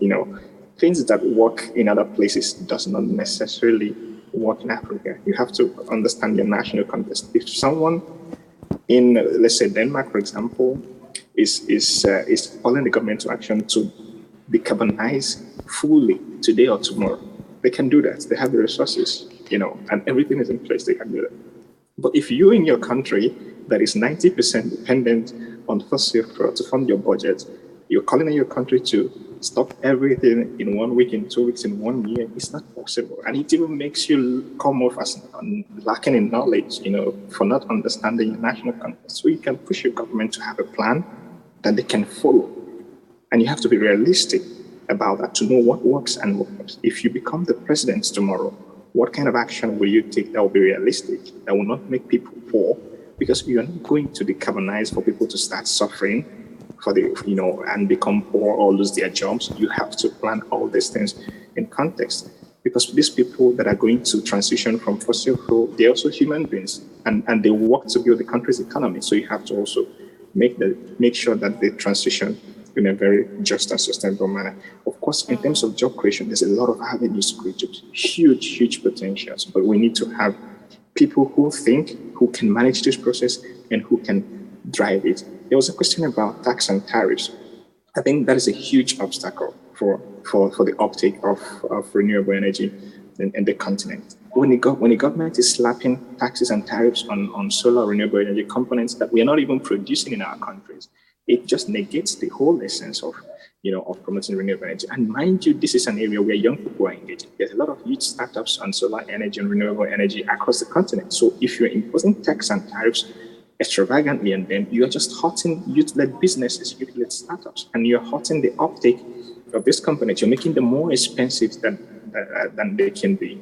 Okay, the other alternative is, if you're imposing these tariffs, are you producing it locally? If the answer is no, then it's a no-brainer. It's a wrong policy decision. So we have to be careful of irresponsible policies at our national governments and at our national level that are, scuttling the uptake of renewable energy and sustainable energy components. Clean cooking, for example, it affects women's health a lot, because in most African countries, there's this patriarchal ecosystem where women are a lot more the people that make the meal in the house, which is not supposed to be, but that's what it is. And it affects their it affects their health a lot when they're using dirty fuel, and also the health of the kids. So we have to, when you're taxing these things, you're doubling, you're doubling their difficulty, you're doubling their vulnerability and everything else that affects them. And this has to be contextualized. I think you have to hold people in your parliament and your government accountable, and make sure that the people that are going to represent you are really people who can articulate these policies.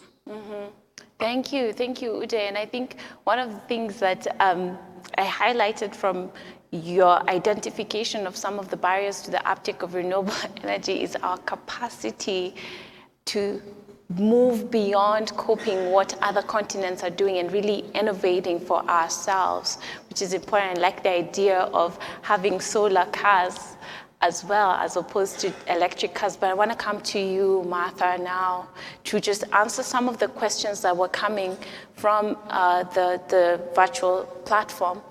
But also, as you're answering those questions, just to highlight from your perspective and area of expertise, some of the barriers to the uptake of green energy. Just try again. Is my mic on? Okay. Yes. Yes, it is. Anita's question. Thank you, Anita, for the question. I believe that was your name from South Africa, asking if African countries can share capacity across the different countries and how that could create jobs. So the short answer is yes, and it's the issue then becomes, how do the countries within the continent align their self-interests as a country with the regional interest as a continent. It's not an impossible thing to do, but there is some difficulty attached to it because each individual country has its own development priorities and development objectives. However, if we think about some of the positive indications that we are seeing at the moment, like the formation of the African Continental Free Trade Area, the formation of regional power pools, like the West African Power Pool, the East African Power Pool, there's one in South Africa as well. And we think of those as indications for what is possible and what the future could look like, then there is high potential for African countries to not only share their natural resources, in the sense that if Kenya or Ethiopia has a lot of geothermal, they can generate that and transmit it to other African countries, but we can also share our human resource, which is share the skill and the ideas around certain things in specific African countries that are more advanced than others, and in that way democratize, I guess, energy access and energy knowledge. So I think it's a possibility, and I think it's a good way for young people to think about, in that framework, what opportunities exist for us then? What do we need to know? What do we need to learn about, so that we have a marketable skill set, so to speak, that can be transferred across the African countries that exist today? The second question is one that we had answered a little earlier. It was about, is green energy alone enough for African countries to reach their, I guess, energy goals? And to refer to something I said a little earlier, at the moment, no. Over time, yes. So that's the reality of it. Right now, this moment, we don't have enough. We have enough natural resources, but not enough of the infrastructure to actually tap into that, and therefore electrify the entire continent. But over time, that is the ideal, and that is the direction that Halima was talking about, which is we should definitely prioritize the idea of electrifying our countries in the greenest possible way. And for that to happen, so one of the barriers, because Percy asked me to mention a few of the barriers that I see from where I sit, one of the barriers to that is adapting the systems we already have today, which are called centralized grid systems. So for many African countries, we have a grid network that is often either owned or operated by the government, and it is mostly existing in cities and towns and along infrastructure like railways and roads. But you find in most rural areas that's not available, so those areas are usually off-grid. Now, once we start generating power using solar or wind or solutions like Magiro Hydro, what you realize is those solutions are called off-grid because they're islanded, they're removed from the centralized system. But then how then do we ensure the same standards across people who are supplied in rural areas and those who are supplied in cities. So we have to develop the standards for people who are operating in off-grid areas to at least meet certain basic minimums that are required for electricity to be transmitted safely. Besides the standards, the other thing is the wind blows only a certain time of the day and the sun only shines during the daytime. You don't have sunshine at night. So what do we do in instances where we actually need lighting at night? So one of the ways to adapt our systems is to think of, okay, so perhaps we shall need some sunshine and some batteries or some kind of storage so that we can then adapt these green systems that we are talking about to actually serve us 24/7. And then the last question was about tax. How can the government say they're incentivizing green energy if they're taxing all the things that would allow us to actually transition into green energy? And the truth is, I, as a taxpayer, also don't know. But as an energy practitioner, I would like to think of it in this way. I always work under the presumption that the government is working as a representative and for the good of the citizens of a country. And so if I think about the situation that way, I would assume the government is not taxing bread and oil because they want us to die of hunger. And neither are they taxing, renewable energy equipment because they don't want us to transition to them. As I mentioned earlier, we have a combination of factors, and one of those is how do we raise finance internally? How do we raise domestic finance to achieve all these objectives that we've set out? And unfortunately, one of the ways to do that is to actually raise tax revenues for our country. So we have this Sophie's choice, this really difficult choice of deciding, should our government get external debt that we have to pay for years and years, or should our government try and raise revenues internally to allow us to meet these same objectives? I don't have a solution for it, but it's just something for us to think about. Thank you, Martha, and I think you've raised a very good perspective and question for the policymakers and regulators listening to the conversation this afternoon.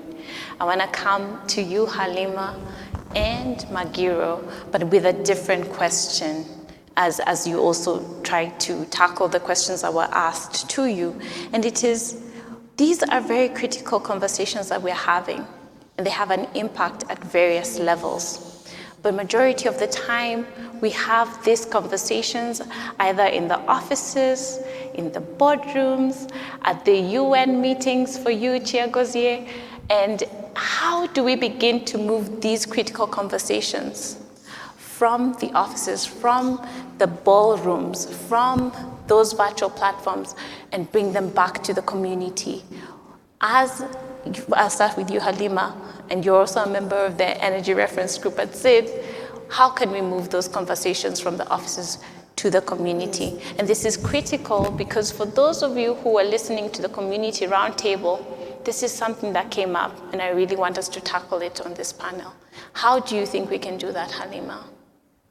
That's a very good question. I'll start with the question that was raised for me, which is, I believe the effects of the Lamu port, ocean, and the livelihoods of Lamu people. Now, I'm not a scientist. I cannot really speak to the impacts of that Lamu port. What I will say, however, is that the Lamu port is a very crucial development project for Lamu County that has been historically marginalized. So even the public interest litigation case against that Lamu port was not against the port. It was the process that had been followed in giving licenses to construct this port. It's ensuring that the fishermen and other livelihoods that are reliant on those areas adjacent to the port have been compensated. It's ensuring that there was a strategic environmental assessment that had been done even before the entire port, and of course its overall project, the LAPSET project, had been commenced. So it was about due process. It's not, of course we expect this is a man-made feature. We're not going to have one port, we're going to have 23 parts. That will be very impactful, but we also have to balance the economic gains that Lamu will get from having these ports. So we always have to balance. There will always be a cost, but balance it with what the gains that we'll be getting from whichever development project that we have. Okay, coming to your question, to move these conversations forward, you need to capacity build people to understand that they have a stake, they have a right to get accessible, affordable energy, to have a government that responds to them. So legal empowerment, which is what I work a lot in, I believe that's a huge factor in ensuring that the local people understand their role in it. Another way is one of this the forum that we're currently having, which is bringing different people working in different spaces and trying to ensure that we speak with one voice, we each understand each other, take away the jargon, in terms of what our roles could be, so that we could have one voice that speaks to government, that elects government, that ensures that whichever laws and policies have been put are implemented for our benefit. Thank you, Halima. I'll come to you, John. You have worked very closely and very actively at the community level. So I want to believe that you have already had these kind of conversations with your community in Murang'a, but what would be your advice to those who are still having these kind of conversations on the energy transition, what needs to be done to secure a sustainable energy future? What is your advice for them to move these conversations from the offices, from the ballrooms, to the grassroots level as well?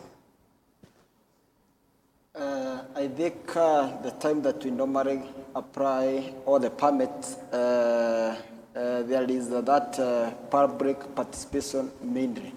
That allow the owner of the hydro that maybe you want to build to be able to construct.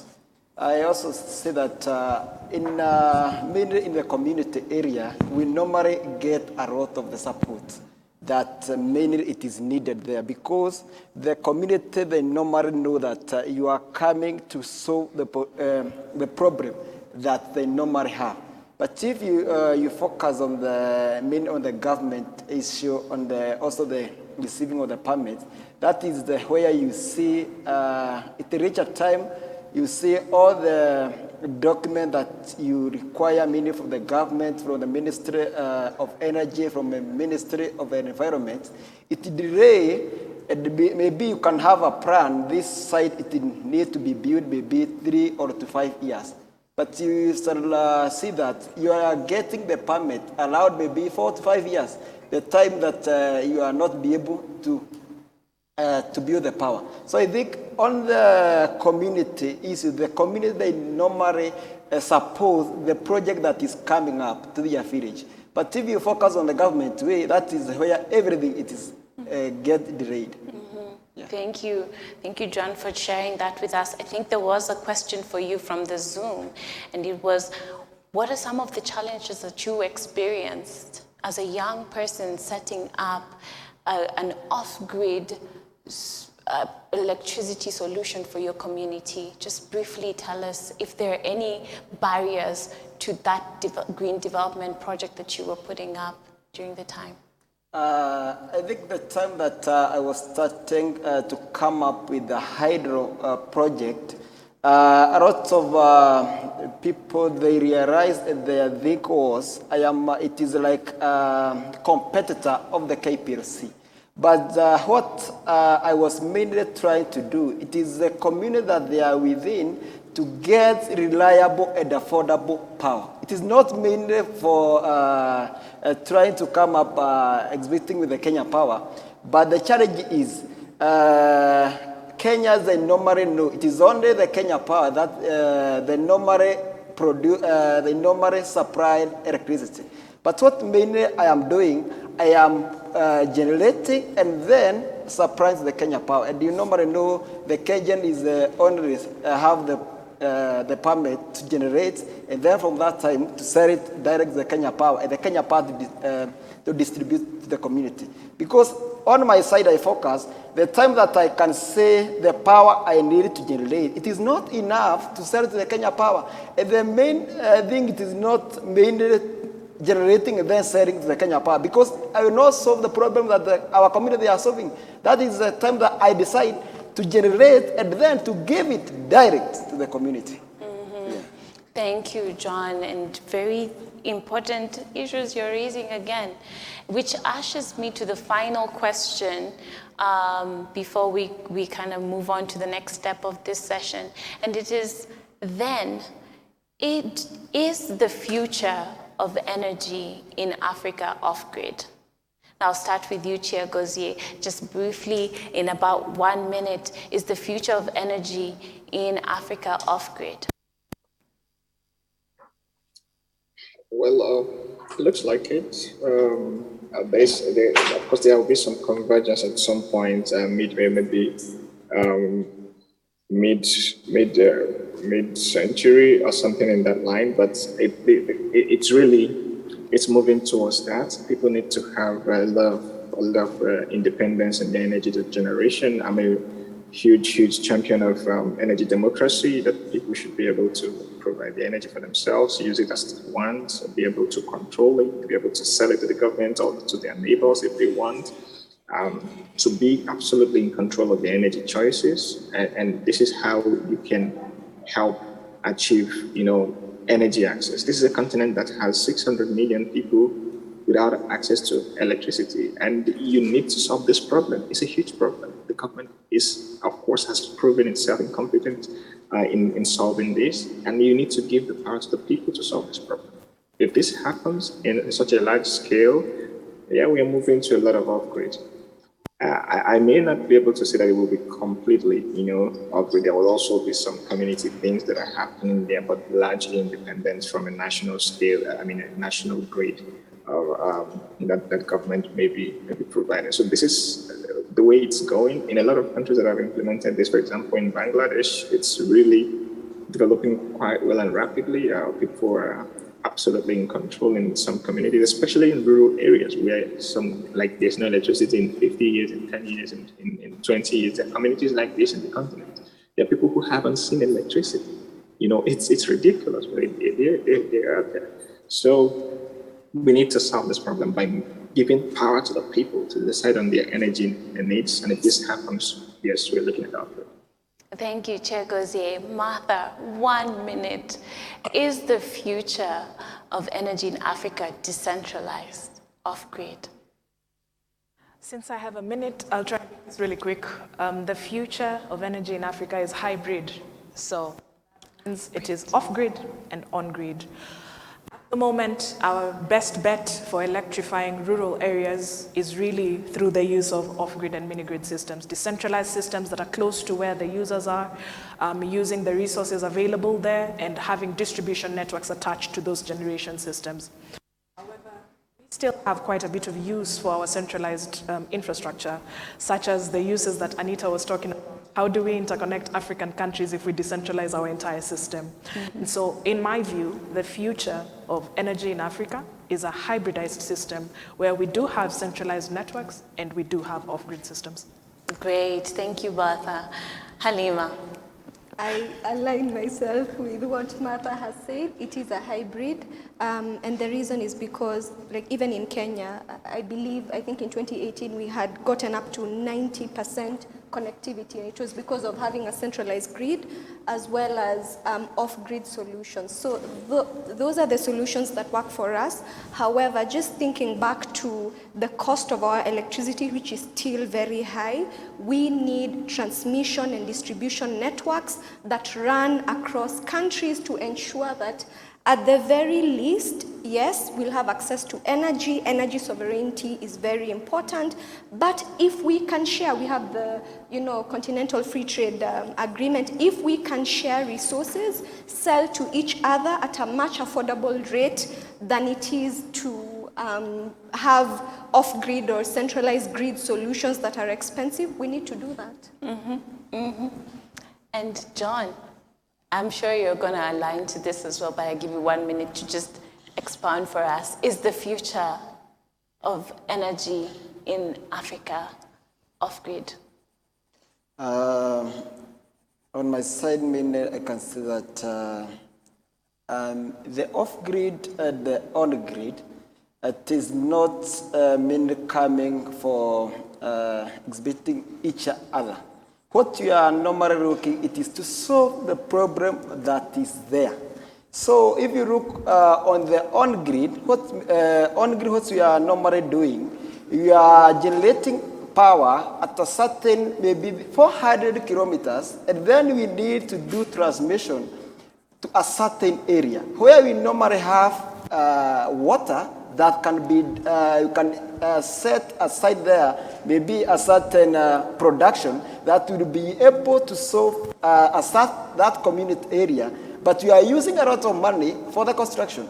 And the construction from a certain area that may be 400 kilometers, on the construction of the on-grid, it is a lot of cost. And the power that, I think also what we need to look is that the consumption of the power that you are giving at a certain field, is it in the market?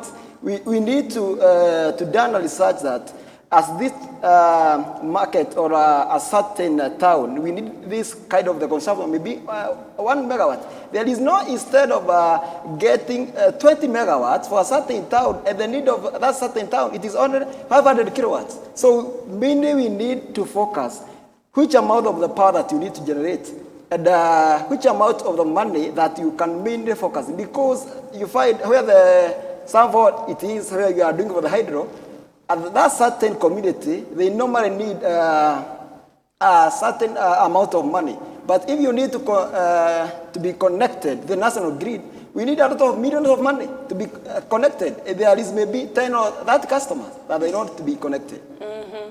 Thank you, John. Thank you so much for that. Now, time has moved, and Wanja, I know you are there, and you know how heated and exciting the conversation is on this fireside right now. So I want to come back to you just for the 10 minutes or so we have left, just to check whether we have any conversations and comments happening from our virtual audience. Wanja. Thank you, Pasi. As you said, because of time, I'm going to read to you 2 quick questions.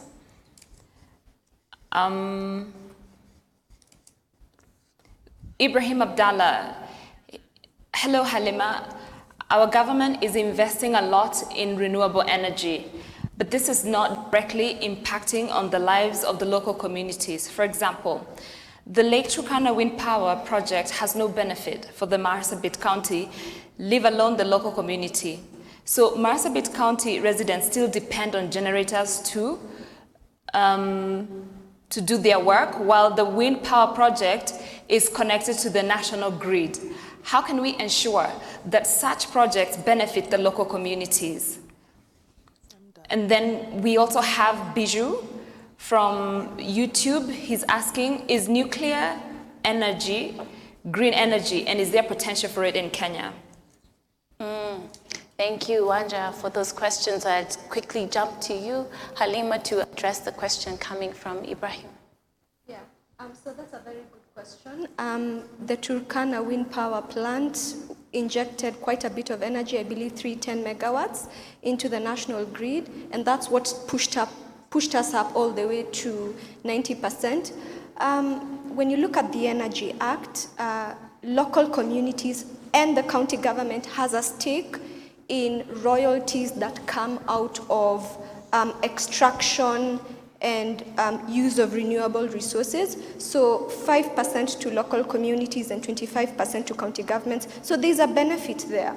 With regard to that county in particular, it falls under the last mile project because of the vastness of the county, how difficult it is to connect the entire county into the national grid. It will take time. So at the moment, off-grid solutions are what works for you, and it's for the county government and the local community to agitate, request the county government and indeed the national government to ensure that, yes, the county has taken the brunt of this project for the benefit of the entire country, then they also need to be prioritized in ensuring that the rest of the county gets access to energy, be it that project or other off-grid solutions from other areas, solar or other wind projects. Thank you, Halima. There was the second question, and I want to bring this to you, Chiagozie. Nuclear energy, is there potential? Should we focus on it? Should we invest in it as Africans? Yeah, I think it's an interesting question. It always divides opinion, even in a global engagement. For nuclear energy, it's of course it has its gains on its sides, but it also has a lot of side effects on the other side. It's something being considered, a lot of research being done in different spheres. Of course, there are people who are pushing this. You also have to understand there's also an interest market around it as well. Personally, I think we have to go renewable. First of all, we've not exhausted what we have with renewable energy. So going into such uncertainties that have potentials to be really explosive, it's something we may want to avoid for now. And when you're talking nuclear, also you have to consider the dangers associated, because a lot of countries will claim they want to develop the energy system using the nuclear power, and it may be difficult to monitor what is going on with that. We are potentially setting up ourselves for a very difficult, edgy time in such a scenario. Not discounting it, maybe in the future when we have a lot more clarity on some impact and some health issues that could emanate from that, then we can have a look. But there's an element of wastefulness that comes with that, and we can also avoid. Yeah. So for me, it's actively a conversation, a debate that continues, and I'm not sure the jury is out completely, but I would think that we stick to renewable energy that we have. In Switzerland here, there are conversations, sort of huge conversations about these. There are even treaties that the government has been, pushed around to sign or not. But I would prefer not to make more comments on that. It's a bit delicate. Great. Thank you, Chair Gazier, for that. And thank you for joining us. I know you'll be leaving shortly. But I want to tell you thank you in case you leave before we go. I want to bring us to our closing question for this panel. And it's going to be a little bit twofold, and I'll give each one of us just 1 minute to answer this twofold question. The question is, we've talked about so many green forms of energy. We've talked about the non-green forms of energy as well. Have not had a single one of you talking about biomass, especially in the aspect of clean cooking. We know that 80% of the East African population depends on biomass as a source of cooking. So in your closing remarks, as I ask each one of you to give us a little inspiration or a call to action, I also want you to just make a brief comment about the use of biomass and how that affects the environment. So I'll start with you, John, this time. 1 minute, biomass, and your call to action or inspiration to our listeners this afternoon. On my head, normally talk more about the biomass. Normally stick on the hydrogen. Yeah. That's okay. So what would be your closing remark, your final word for our audience today in 1 minute? The audience, what I can normally say is that we are looking for the green energy that affordable and reliability. So if you get the affordable and reliable power, I think whole of Kenya and also the Africa, we shall mainly look for the green energy.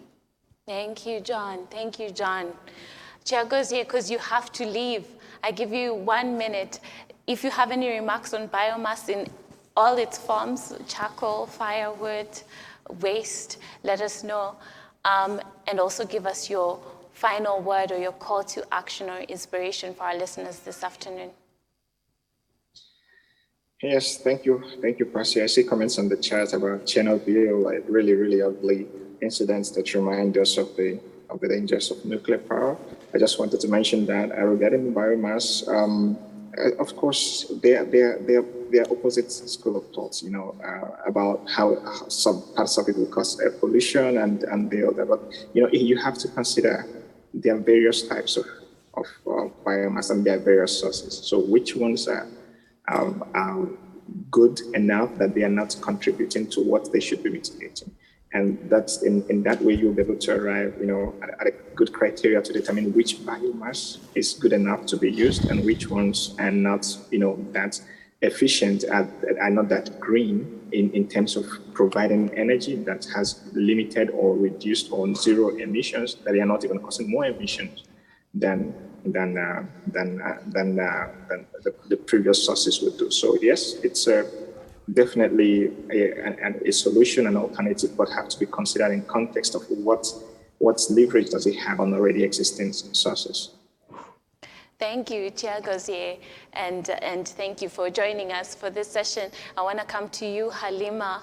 Talk to us a little bit about biomass and give us your call to action or inspiration. So the Energy Act talks about biomass as part of renewable energy.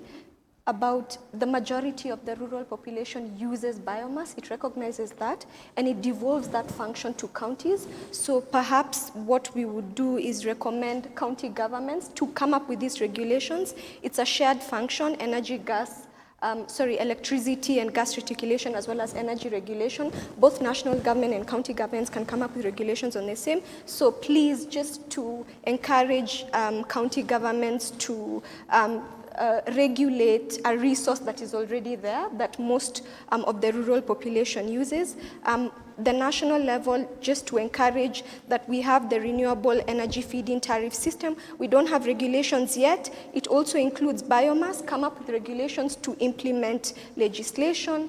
And in terms of call to action, what I would do is just encourage people, Kenyans, really. We have 2022 elections coming up. We haven't talked about politics, but politics is a huge influence in policy. Just a few weeks ago, the president removed from the Finance Act 2021, removed VAT from renewable energy products, and boom, the entire spectrum of that sector has changed. So just now that we have MCAs, we have MPs, women reps, governors, the president is to challenge your legislators, whoever is running for elections, to give you their proposals on how they can ensure that you have access to energy, and that whatever energy you have, whatever bills come to you, are affordable. Thank you so much, Halima, and you've raised a very important point in your closing remarks, but I won't speak more to it. Martha, 1 minute, biomass, and your call to action. Okay, as the electrification champion on this discussion today, my view on biomass is that it is what we have today, but we really should be phasing it out quickly. And one of the ways to do that, again, is tied to the idea that, if we electrify every place cheaply, we can cook with electricity. I know there's many variations of biomass, briquettes, we'll say charcoal, we'll say firewood, but for me, fundamentally, really, what we are trying to do is to avoid spending time going to look for charcoal, firewood, briquettes, misogoros, those things for maize corn, kernels. We should just think of ourselves and envision a world where the idea of us cooking with electricity is not this foreign concept. Because really, it's the cleanest way to cook, and it is the least time consuming. So I guess as a closing call to action, the vision I painted at the beginning, the Africa that I hope to live in 2080. And it seems like a long time, but that's 60 years from now. 60 years ago, many of our countries were still colonies. So the one thing I know for sure is that Africans have a track record of adapting to change and changing their circumstances. We have receipts. That we know how to do. So what the next 60 years looks like for us is really, in many ways, in our hands. And so what I'd encourage anyone who's joined us virtually or even here in the room to think about is what part of this rather complex problem would you like to participate or contribute towards solving? And then just get up every morning and do a little bit to chip away at that problem. Thank you. Thank you, Martha. And because you've taken us 60 years, my closing remarks will bring or draw your attention to the Energy Futures for East Africa report that we have that actually visions what the energy sector in East Africa will look like by the year 2050. And really the report shares stories about what could happen if we heavily invest on non-sustainable energy sources within the region. The second, and that story is called Mitumba. So Mitumba is used as a metaphor for second-hand energy sources that we are importing from other continents into our continent. The second story that will interest you in this report is the market story. And this is really a story about how the market plays the integral role of the energy transition with the decentralized solutions in the region. And the final story is a story that kind of reflects Magiro's story, and it's called The Struggle Story. And it is about an engineer who left the city and went to the rural areas where he came from and set up a sustainable energy solution for the community. At this point, I want to close and invite Wanjira for the next segment of this panel. It has been a pleasure hosting you all today. Thank you.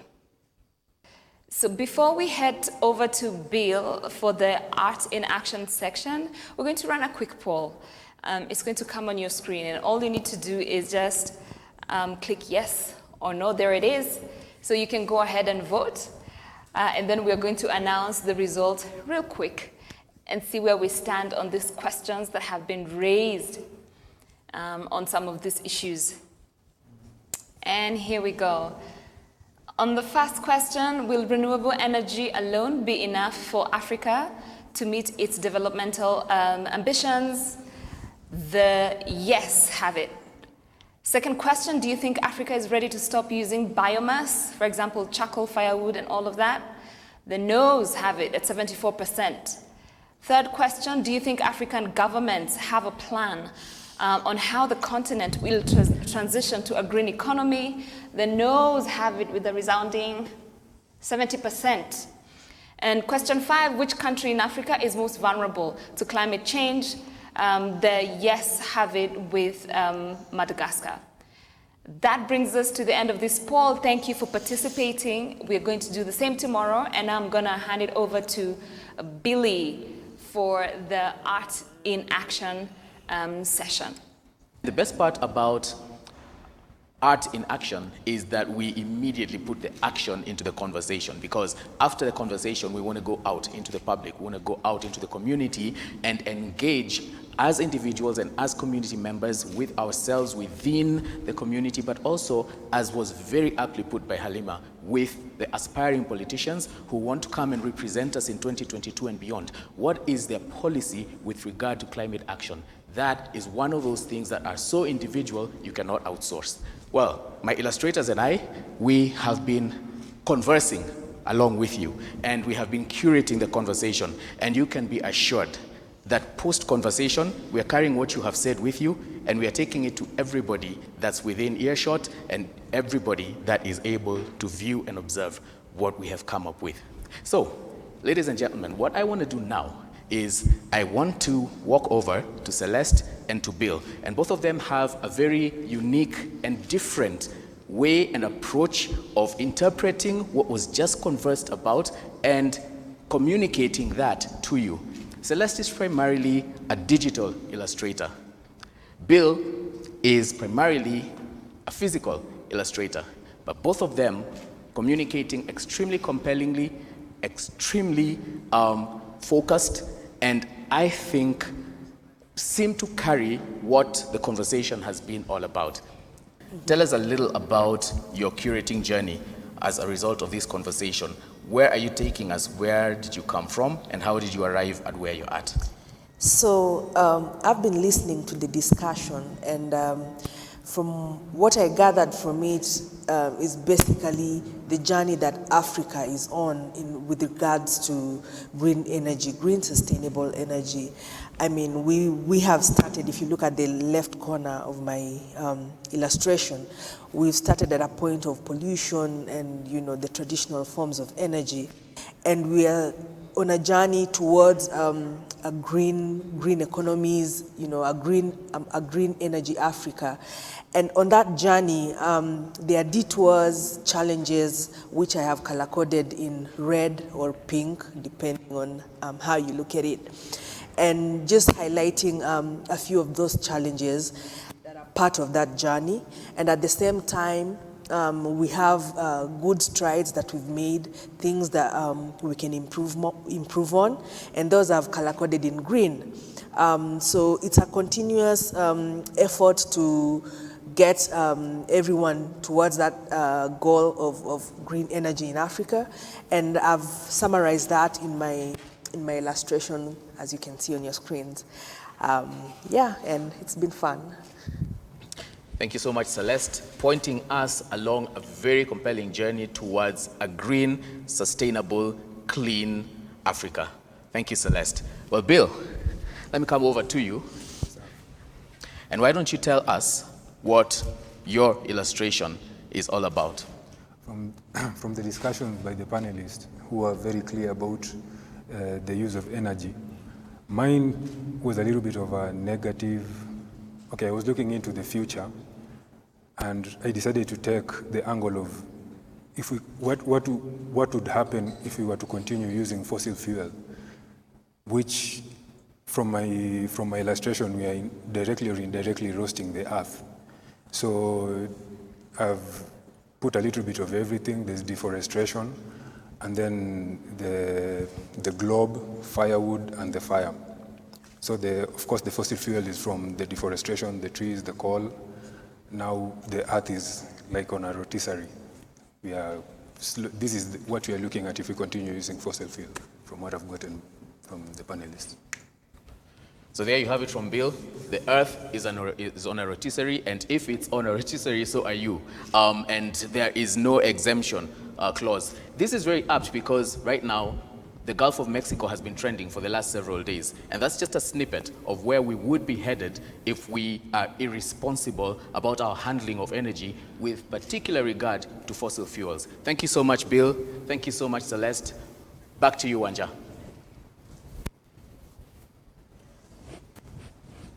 Bill, for that. We love those illustrations. We know they're going to be available on all the socials later, so keep an eye out for them. So at this point in time, I know we are heading to wrap up, and we want to thank you so much for joining us for the session this morning, and we hope that tomorrow you will have time to join us for the morning session. It's all going to be about money. Tomorrow we're talking about money. We're talking about climate finance. Where is it? Where can we access it? So come ready to do a really good deep dive into matters, finance, and how that reflects to our communities and to the public, and how you and I, can align ourselves economically into the climate economics. Thank you. So it's been a really action-packed morning. Actually, I feel like I've been here for a week. If I just think to this morning, and I think to the conversation, the opening keynote conversation with Wanjira Mathai, when we were taking stock and we were giving context and really talking about things like how do we achieve resilience through tackling poverty and infrastructure, and what it's like to be on the same planet, in the same world, really in the same storm, but maybe not in the same boats as the rest of the world. And what I loved about the way in which the whole morning transitioned is then we were with community. and we were not helpless. Instead, we were being empowered. And I think what came out of the amazing first community roundtable, where we spoke with Obadiah Mumbi from Titwande, we went all the way to Makweni with Kisilu, we met a lot of community leaders and were really empowered and found ourselves asking questions like, are we really engaging the frontline community? In what ways? Are we being effective? Are we being efficient? What do we need to engage more? And I think what were very real ways for the solutions, because as Kisilu told us, and as you've seen through his film, there are solutions, and farmers are activists, as are the rest of our community leaders. We had a fantastic panel led by Pasi Amayo just now, and that was so rich and it was so deep. And I think the panel that was brought together, from John Migiro, Martha Wakoli, Halima Hussein, we had a scientist and an engineer in Martha. Halima came from such a deep knowledge of parliament and law and just the legal world, and bringing all of that together into climate and her understanding of that. John, who is our very own man who harnessed the wind. It's all the comments. You can see them flying on Twitter and everywhere else. Just completely amazing what he's managed to do and what he's managed to build. And so many questions. Are we getting policy right? Why has this debate been left to the mercy of politicians and governments when, as we've seen, there are very real solutions that are being put into action but just need the support? How do we what do we do about corporate dictatorship in energy? How do we free up our energy? How can we promote Magiro lookalikes, if we can call them that, across not just Kenya, but just around the whole of Africa and the whole of the developing world?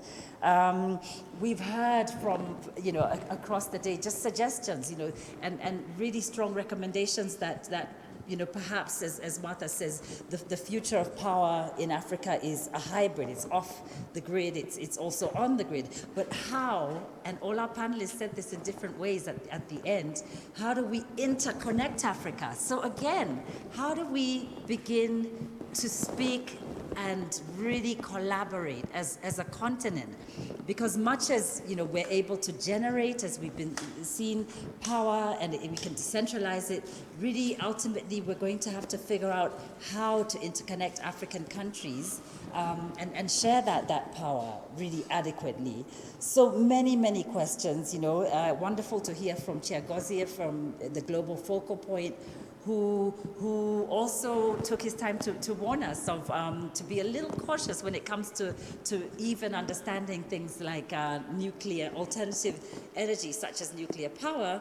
Do we have enough clarity on things that may seem dynamic and huge and transformational? So much more in here than I could ever summarize. We are just so grateful to have had all of you join us today, and we welcome you back for tomorrow. I think Wanjira has told us exactly what tomorrow is going to be all about. We're just halfway through a really incredible Climate Story Lab. Thank you so much, and let's see what our artists and cartoonists are able to sum up for us again tomorrow. Really refreshing again to see that so much that has been said can just be with master storytellers like Celeste and Billy, summarized in such a fresh and easy to understand and communicate way. So thank you, everybody, and we will see you tomorrow.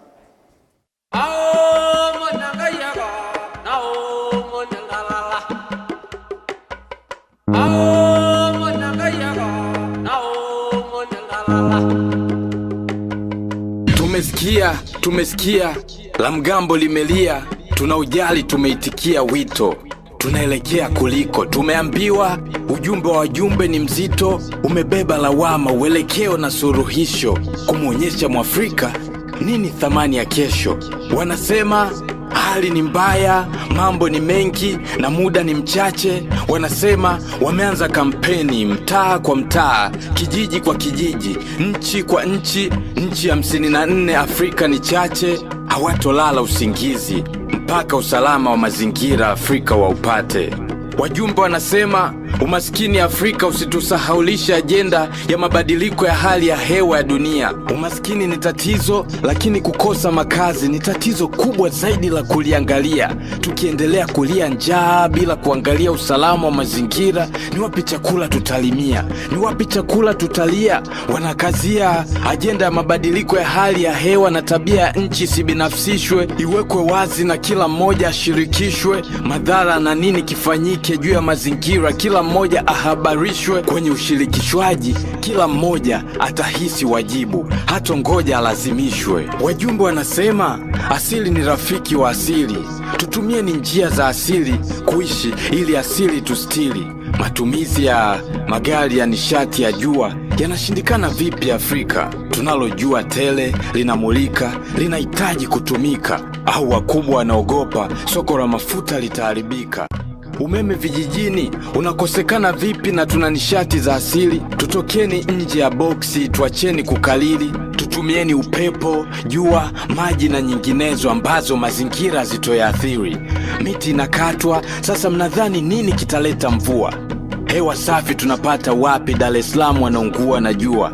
Vyanzo vya maji vinakauka Mau, Kenya, vilivyopo vichafu. Bila maji mto Nile hakuna uhai, sisi sote ni wafu. Wajumbe wanauliza maendeleo Afrika tunayatafsiri vipi? Kujenga magorofa, kupata pesa nyingi, kipimo cha maendeleo ni kipi? Sera zetu zitupe mwongozo na kutoa tafsiri, kikubwa iwe rafiki wa Mwafrika na mazingira yake. Kamwe tusipumbazwe na dhiki. Biashara zifanywe Afrika, tukuze uchumi wetu. Biashara zisiishie kujali faida tu, zijali pia mazingira yetu. Tuepuke kutumia mbolea sumu kulima, zinaua ardhi yetu. Tuepuke matumizi yasiyo ya lazima ya plastiki, ardhini aliozi, likifukiwa chini miaka na miaka libadiliki.